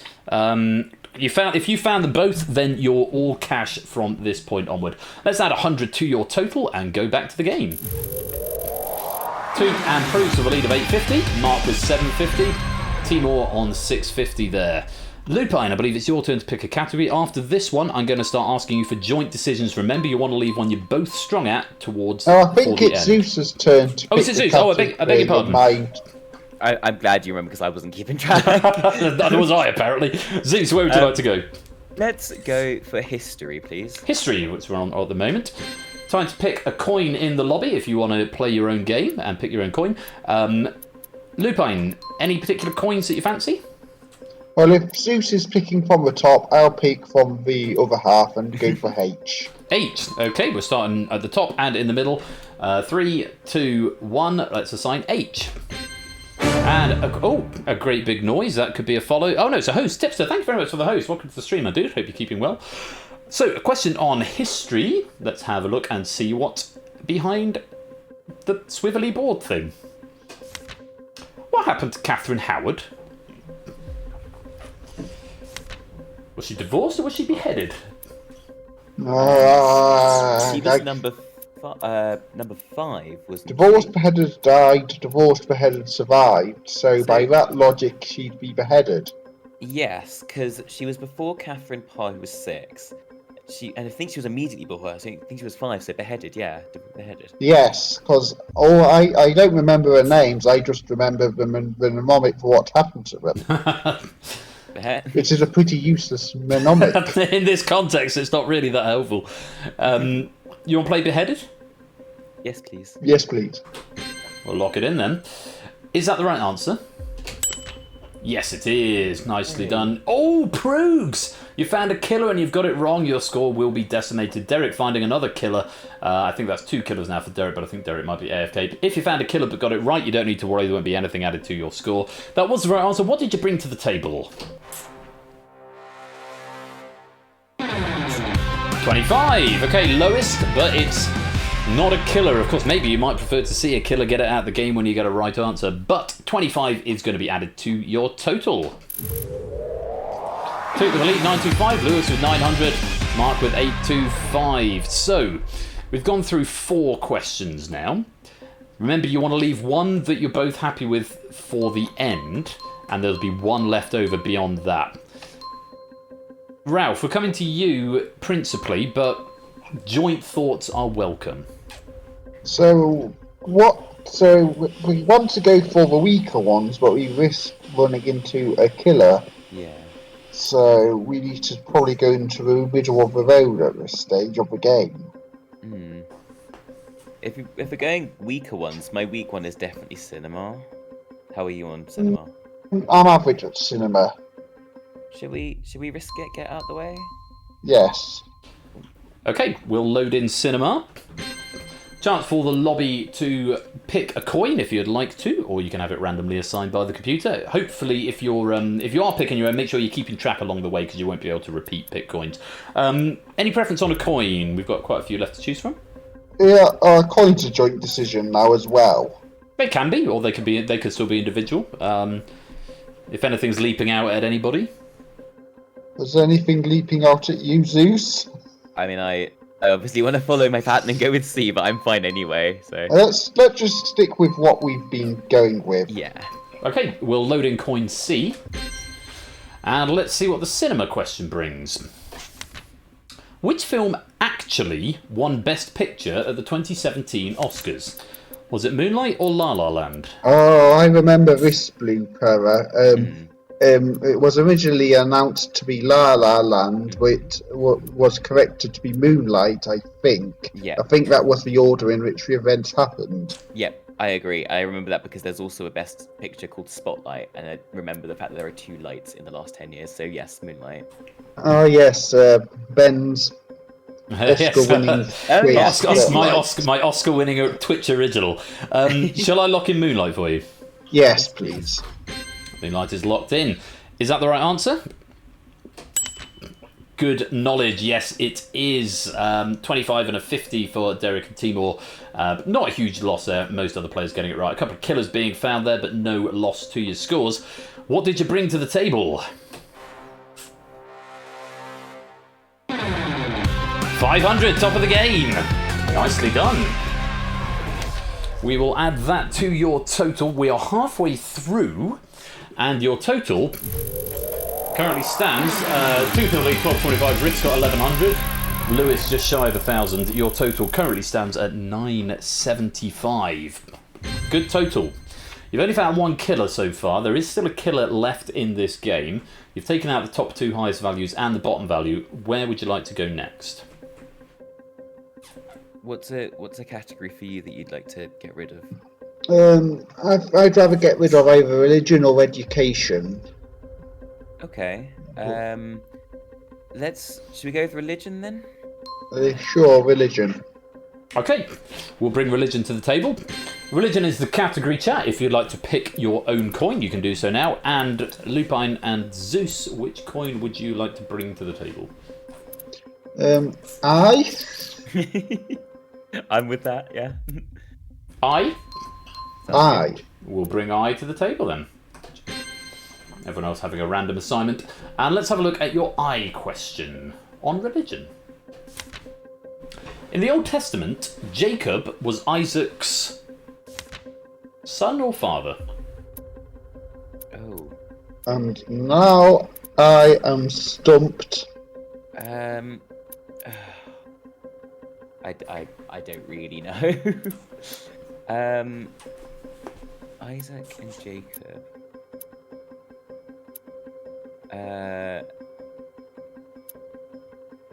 I don't know. I think this is a toss-up, and I probably just go son. Okay. Yeah, I'm happy with that. Your guess is as good as mine here. You want to go son? I'm doubting myself by saying this, but this is only a test game. But it's a test game, but the questions are all legitimate. We'll go for son in that case, and whatever will be, will be. Yeah. Okay. Maybe we'll get to see the killer in action. Oh no! Maybe we will. That would decimate your total from nearly 1,000 down to just shy of 100. Well, we've gone for son. Is that the right answer? Good coin flip. Oh, yes, it was. The father of Isaac was Abraham, and then Isaac had Jacob, and then Jacob had 12 sons. Reuben was the eldest of the children of Israel, with Simeon and Levi the next in line, Naphtali and Issachar with Asher and Dan, Zebulun and Gad took the total to 9, Benjamin and Judah, which left Joseph. Thank you, Andrew Lloyd Webber. That was the right answer. What did you bring to the table, and what is your reward? Oh, before we do that, Colo finding a killer there and getting it wrong. Your score is going to be decimated. Bad luck. Few other players missing out on some big money there. Timor missing out on the 250. But what have you brought to the table? 300, the top remaining value. Nicely done. On a bit of a coin flip. Nice to have. Let's add it to your total and see what's going on in the lobby. 2 for 1475. Mark 1225. Lewis 1175. Riff 1100. Nicely done. So 1275 your total so far. You get to face 4 more questions before the final. There's 5 more cash values. There is still 1 more killer out there. We'd like to avoid that killer altogether if we can. Where are we going next? I don't mind taking out education as well. Yeah, we'll take out education. Okay. And a coin to go with it. Should we go with D? Let's go with D. Continuing the pattern, let's have the D in 3, 2, 1. Behave. Okay. D has been selected. Here's your question on education. What is the name of the Oxford University Club whose alumni include David Cameron and Boris Johnson? Is it the Bullingdon Club or the Diogenes Club? You can't beat a bit of bully. It's not. I think it's a Bullingdon Club. Okay, I didn't know this, so I'm happy to follow you. Yeah, they're very famous for debauchery involving pigs. Ah, right, I've heard of that. Are we locking in Bullingdon Club? Yeah, Bullingdon Club. Let's have a look. Is that the right answer? Certainly is. Yes. Oh, Samster losing the £500 coin there. Timor the £300 coin. Apodo finding a killer, but getting it right. Likewise, Claire and Ankmad, I believe, and I think brand new Halo. Yes, the Bullingdon Club, whose initiations include filleting a pig, allegedly. Allegedly. I have to clarify that. How much did you bring to the table? We want to get rid of that killer, but some cash would also be nice. 150. Good play. Yes, the Bullingdon Club 150 going to be added to your total. Let's add it right now. 1675, Riff 1400, Mark 1375. Those are your top 3 in the lobby game. So we're getting to crunch time. 3 more questions that you get to face. There is still 1 killer amongst the remaining coins. I'm tempted to knock out literature next. Are you good at literature? Not particularly. I have a running joke where I can't. Me neither. read, so... It's an average subject. I think I'd rather knock that one out. Yeah, I'll go with that. Okay, let's bring literature to the table. Time to pick a coin in the lobby, and time for our hot seat players to pick a coin as well. 50, 75, 200, 250, and 1 killer left in play. You're into risky business territory, Jay. Mm-hmm. Jay? All right, we'll bring Jay to the table. And a question for you on literature. Which Middle-earth land is furthest east? Is it Mordor or Gondor? Any idea?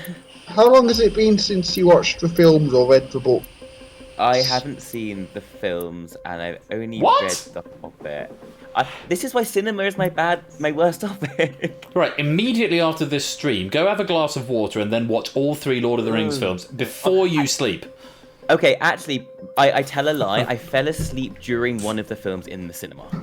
Oh, okay. That's as though somehow that's better. Yeah. They're really good. Watch them. They're well worth a watch. Okay. Well, I do know that the Fellowship of the Ring headed east to take the One Ring to Mordor to destroy it.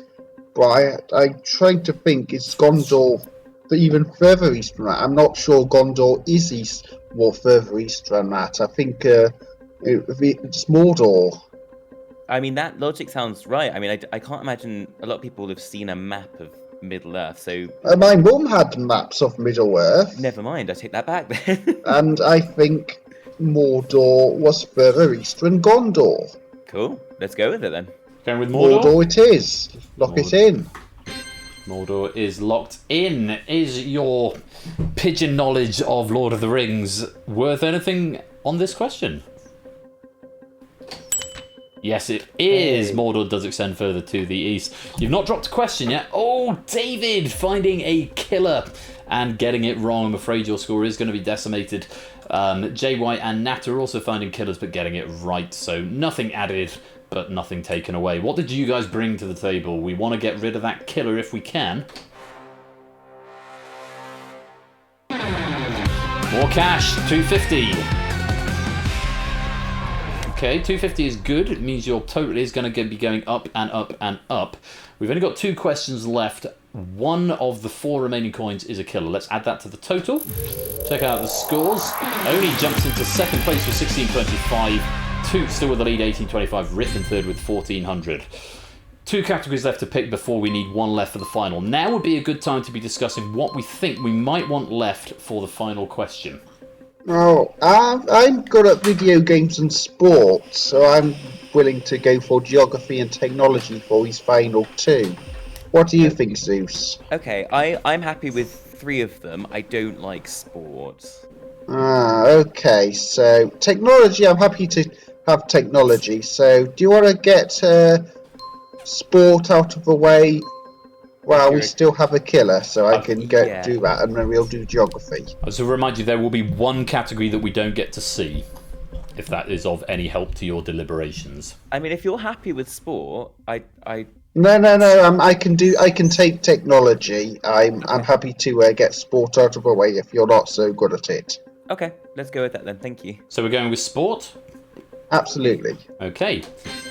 Chance to pick a coin in the lobby if you'd like to, and Zeus and Lupine, you've got a choice of E, F, K, or L. We all go for E. Yep. E, continuing the pattern. 3, 2, 1. Let's lock in E. Everyone else getting one at random. And a sport question for you. Who won the FIFA World Cup in 2002? Was it Brazil or was it Italy? Okay, so this was in Japan, and I know that Brazil have won 5 World Cups, and their fifth was either in '98 or no, France was '98, and I trying to remember if was that France versus Brazil in the final, and did France win it on their home turf? I mean, I can't really help here. I mean, I know that Brazil won 5 and Italy have won 2 or 3. So if you wanna 2006, I think that was the France versus Italy final in Germany, where Zinedine Zidane got a headbutt from the Italian, and I think Italy won then. So I'm Zinedine Zidane delivered the headbutt. Yeah, Zinedine Zidane with his bald head. Okay, It gets you right there. If you think Italy won in 2006, then I think I think it was Brazil in 2002. Cool. Let's go with it. Let's go for Brazil. Lock it in. Okay. Brazil is locked in. Certainly Zinedine Zidane did deliver a headbutt against the Italians. Was it 2006? Was it 2002? Is Brazil the right answer? Yes, it certainly is. Very well played. It was Brazil-Italy in the final. Brazil winning, as you pointed out, France winning in 1998. And then again in 2006 against Italy. No, I think Italy might have won. No, Italy won because that was the Zidane headbutt in 2006. Italy winning in Germany, as you say. Prugs getting a killer question wrong. I'm afraid you're going to have your score decimated. Topper finding a killer and Toot finding a killer, but saving the answer. Very well played. Let's have a look and see what you brought to the table. Good time to get rid of the killer. No. Oh no. More cash. More cash coming your way, which is nice for you because it's a higher jackpot for you to take away in this game of jackpot. But it does leave one killer left among the pool for your final question. Let's add that to your total. Take a look at the leaderboard. Oni now taking the lead with 1975. Toot taking second and Lewis taking third. So, one final question category. At this point, you've got to be thinking, what do you want to face in the final? What do you want to get rid of now? Now is the question where you want to either find one you're really strong at, so even if you pick the killer, you're going to be good, or try and avoid the killer on the coin selection and get rid of something you're not so strong on here, but you do need one of these left over for the final. Well, we said we'd go for geography. Do you still want to do geography for his final question? Yeah, I'm happy with that. And leave video games and technology for the toss-up at the end? Yeah. Okay. Let's go for geography then. We'll put geography in. Lobby, if you want to pick a coin, one of your last 3 remaining coins. You've got F, K, or L. So at this point, if you pick the 75 or the 200, your quid's in.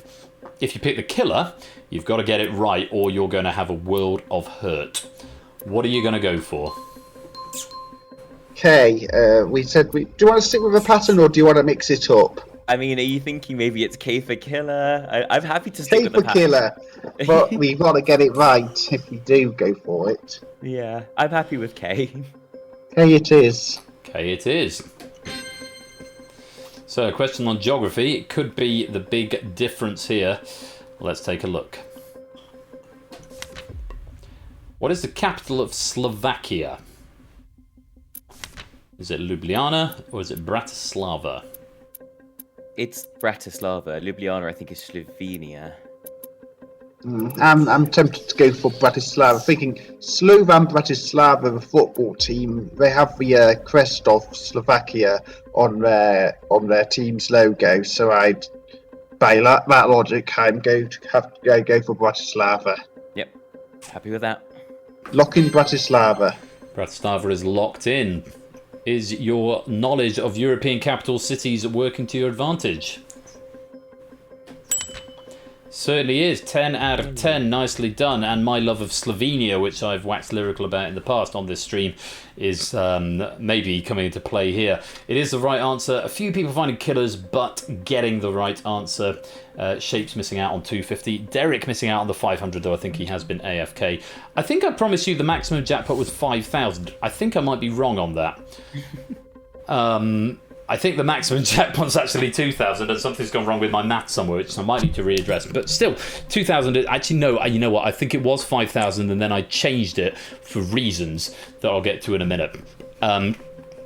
Yeah, no, I definitely did do that. 2,000 is the maximum, not 5,000. Apologies if I've sold you a bad story. Is the answer Slovakia?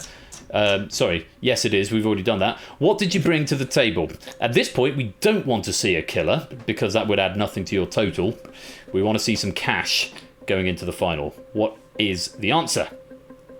It's the one on the right. What did you bring to the table? Just press the button, Ben. Stop chatting. It's more cash, 75 added to your total. Yeah, Tips are wondering where the other 3,000 came in. Well, at the end of all that, you have got all 10 questions right. Very well played, which means your jackpot tonight, gentlemen, is 1,800. Only finishing the lead, 1975, Lewis with 1950, and Quizzle with 1,900. And it's time for the finale. Now, I've left off explaining this until now. Here is how the finale works. I'll explain the hot seat players first. Lobby, have a read of the rules below, and I'll go over them with you in a minute. You are going to get to pick one final category, either technology or video games. That 1,800 that you have amassed, that is now locked in. There is no more cash being added or taken away. This is not the prisoner's dilemma. This is the solution that I found to the golden balls conundrum of rewarding greed, because I don't want in this community to pit people against each other. That's not what we're about. So, you'll be given the question just like you were before, and this is the one part where you need to whisper to the bot. After the category has been selected, you will not be allowed to confer any further. Okay, just so that is clear and on the record at the beginning. If you both give me the right answer, then you split the money and the pennies, and you take 900 pennies each. If you both get it wrong, then the person who gets it right takes all of the pennies, all 1,800 of them. If you both get it wrong, you both leave with nothing. If one of you gets it right and one of you gets it wrong, the one who gets it right leaves with everything. All right, so far, so standard. I've added a little bit of intrigue to this rather than making it down to pure knowledge. You've got an option to pass the question. And this is where it becomes about how much have you learnt about each other over the last half an hour or so. If one of you gets it right and one of you passes, then you will split the money. If you both pass, or if one of you passes and one of you gets it wrong, then you leave with nothing. So on the surface, there are 6 outcomes here. You both get it wrong, one of you gets it wrong and one of you passes, and you both pass. If any of those happen, you leave with nothing. If one of you gets it right and one of you gets it wrong, the one who gets it right takes everything. If one of you gets it right and one of you passes, or you both get it right, then you split your 1,800 and you take 900 pennies each. So, it's not about greed, and it's not about stabbing your teammate in the back. It's about how much do you think your opponent knows. The strategy, and I'll be open about this because I've thought about this a lot over the last week or so, but if you know the answer, the best strategy is to play the right answer. If you don't know the answer, your best strategy might be to think, does my opponent know this? And if they do, it might be worth passing. But remember, if you both pass, you both lose. As to the lobby game, you have also got the options of A, B or pass. The pennies that you have amassed up to this point are fixed. If you get the answer right, you bank 100% of your points. If you get it wrong, you bank 10%. If you pass, you bank 50%. Abstaining will be treated as a pass. Pennies are paid out at a rate of 10% of your final score, just so that it doesn't break the economy, and it does give the hot seat game a little bit more intrigue, rather than having lots of people win 2,000 pennies in one night. So that is the structure, and it will show you a penny payout exactly at the end, and it will automate them and add them on at the end, because there's nothing in the app for this. Zeus, Lupine, are you both clear on the rules? Yes. Yes. Then I will ask you to decide, is it going to be video games or is it going to be technology? Oh, I thought it was going to be a random one of the two. Yeah. No, you choose. That's why I've been saying keep one that you're both happy with till the end. Okay. I know you prefer video games, right? Which one do you prefer? Technology. Oh, I'm okay on video games, so I would be okay to go with video games. but yeah, and it's similar for me. Remember, you have got the option to pass if you think your opponent will get it, but if your teammate gets it wrong and you pass, then you both leave with nothing. So it's about trust and how much does your teammate know. I think I would go for technology. I'm happy to go for technology. Okay, let's go with it then. Okay, just to confirm, we're going to go for technology for the final question. Yes. Zeus? Yes. At this point, I would ask you not to confer any further. Your final question is on technology. Lobby, the rules are the same, except you've got an extra option, which is pass. You can't type P, it must be the word pass, P-A-S-S, or A, B, green, left, right, whatever. The options for A and B are still the same, but pass, it must be pass if you want to cut your losses and go with 50% of what you've taken. Good luck to you both, no conferring and whispering your answers to the bot, and I will say, Lobby, you have 5 seconds from after the second hot seat player has locked in, so you might have to be quick. It's a bit like bidding war in that respect. Good luck to everybody. The question is, which programming language is this game written in? Is it C# or is it JavaScript? Zeus is locked in.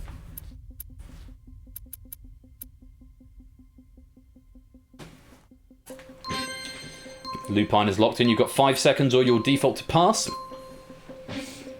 And there's your time up. I'm not going to ask you guys to chat just now. I'm just going to reveal the correct answer and ask you to keep quiet until we have revealed what has happened. The correct answer was actually C#. So we can look at the lobby. Oni taking away 1975. That will translate to 197 pennies. Lewis 1950. Quizzle 1900. Divide that score by 10. Hello Rubik's, welcome to the stream. I see you popping up just there. Welcome. Divide the score you've got there by 10. That will be your penny count, and that will automatically be added at the end of it. So, how did you guys fare? The answer was C#. Are you going to take... I really hope on this first game you're going to take 900 home each. Good luck. Let's reveal what you said.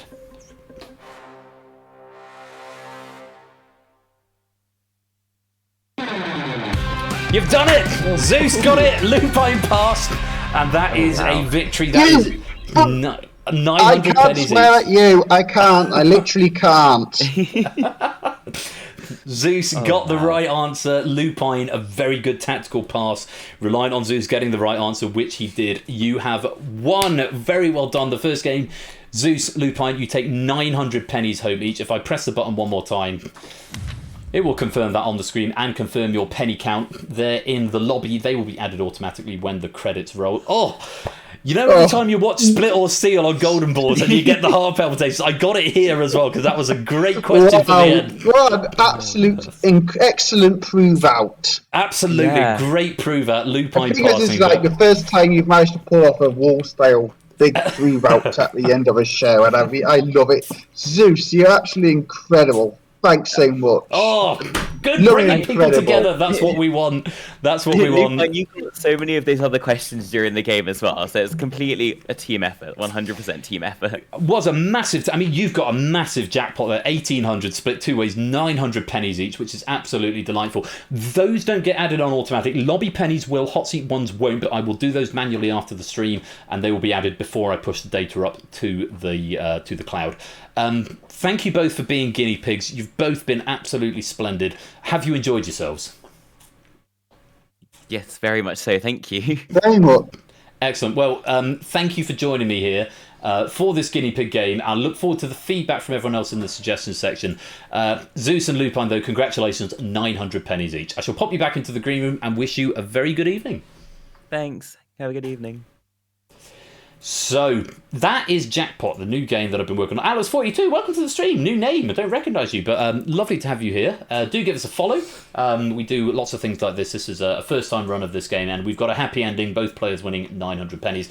Over in the lobby, Oni taking 197 to add to your total. Lewis 195, Quizzle 190, Toot getting 185, Apodo 170, ABME 157, Topper 152, Claire 150, Ankmad 142, Listwitz 135, Samster 110, Timor 102. I think that's Halo 95, Colo 92, J White 75, Mark 68, Shapes 59, Proogs 19, Riff 17, Player 2 and Quizface on 11, David on 10. I'm not sure who the other player is on 10, but you've got 10 pennies as well. And Nat has just taken one. Derek, I think, must have gone AFK. Right, I'm just looking at stuff in the suggestion score count saying questions should be a lot harder. Yes, obviously this is it's sort of a test pack of mine, so it's all very much in my wheelhouse. I think they could have been a lot harder. To be fair, not to take away from Zeus and Lupine, who are very strong quizzes, did manage to go through without dropping a beat there. But I'm very interested in what you think of the game concept. I think I've highlighted I've managed to fix the issue of the greed issue with golden balls. Rubik's, if it's the thing to do with the bee posting a smiley face, yes, I've already clocked that, and that just means square bracket and not curly bracket or parenthesis. I do hope you enjoyed that. Oh, why are you pinging? I've no idea why something is pinging. I'm guessing that's a leftover thing, a bug that I need to fix. Lupine and Zeus have obviously typed something else into chat. Yeah, apparently time is now up. The pennies should just still add. Oh god, I hope it hasn't wiped them all. That would be really embarrassing, wouldn't it? I need to add a game over boolean, apparently. But I look forward to reading your feedback. I'm not going to read it all now because it looks like there's quite a lot in there. I will go through that in due course. But I will look at the chat for now. Thank you, everybody, for playing. That has been your Quizmas surprise on the third day of Quizmas. Yes, you got a penny. You got a penny out of it, Nata. Don't spend it all at once. I really hope. I'll tell you what I'm going to do. Just in case, for whatever reason, that has wiped everybody's score, I'm going to take a screenshot of it, stick it in Paint. I don't know if there's any way I can check without breaking the build.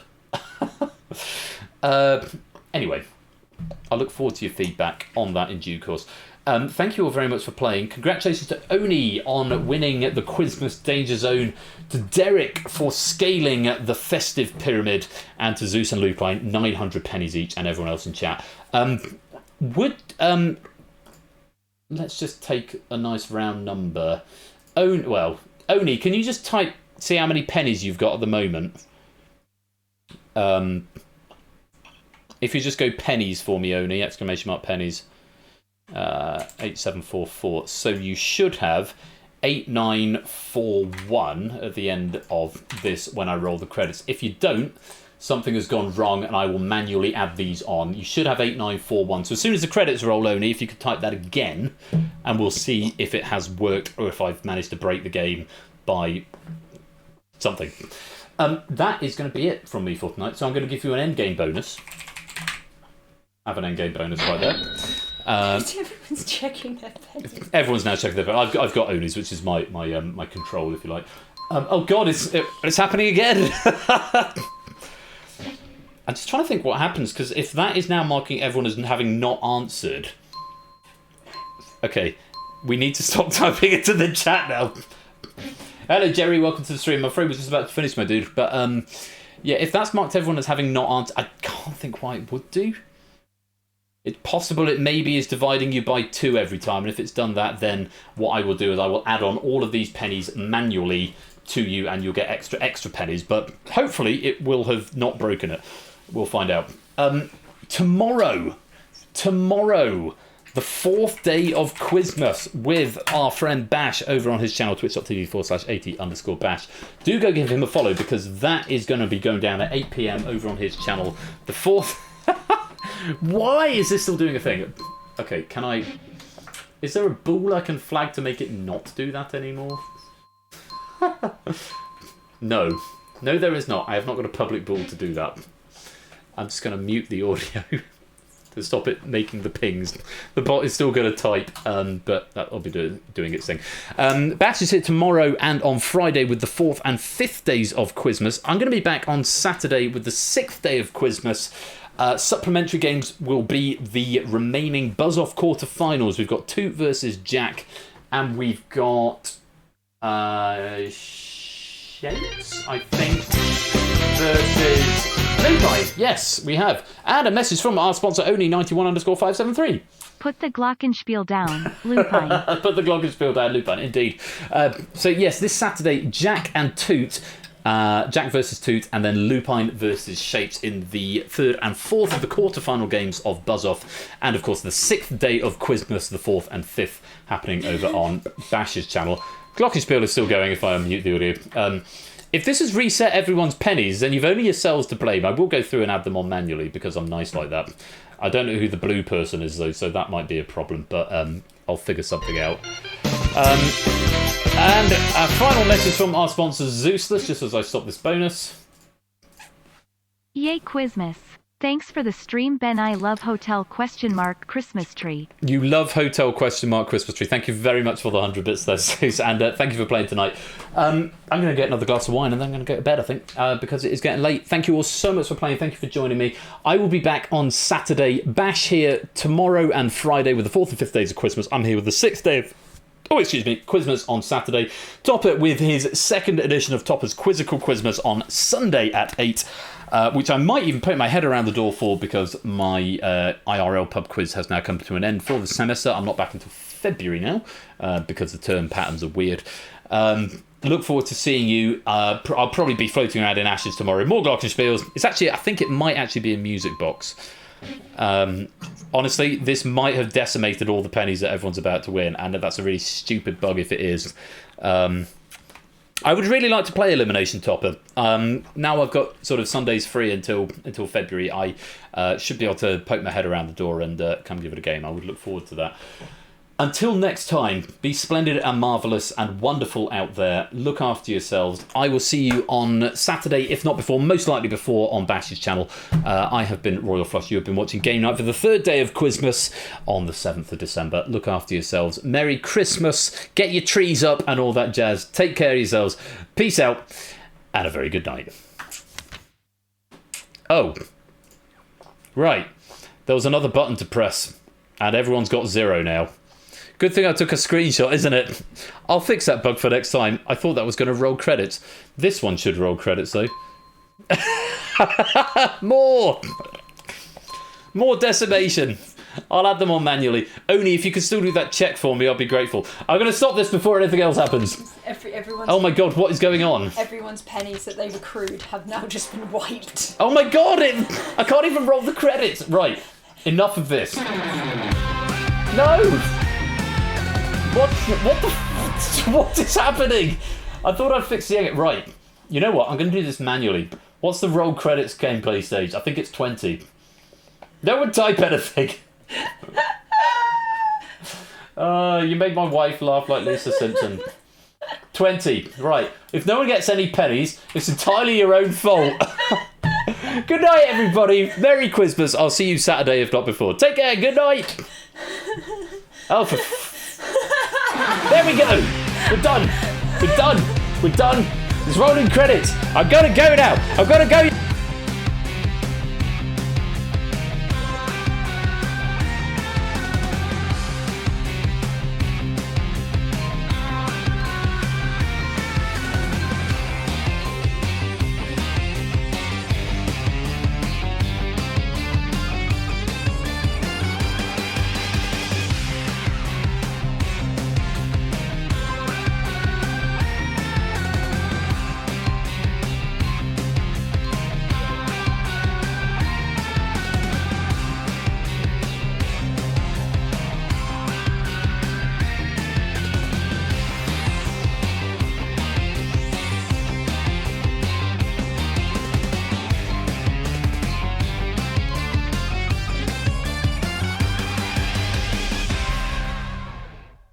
I'm dutifully informed that the pennies did work, in fact. So I will fix that bug for next time, but I don't need to add any pennies manually. All is well. Good night.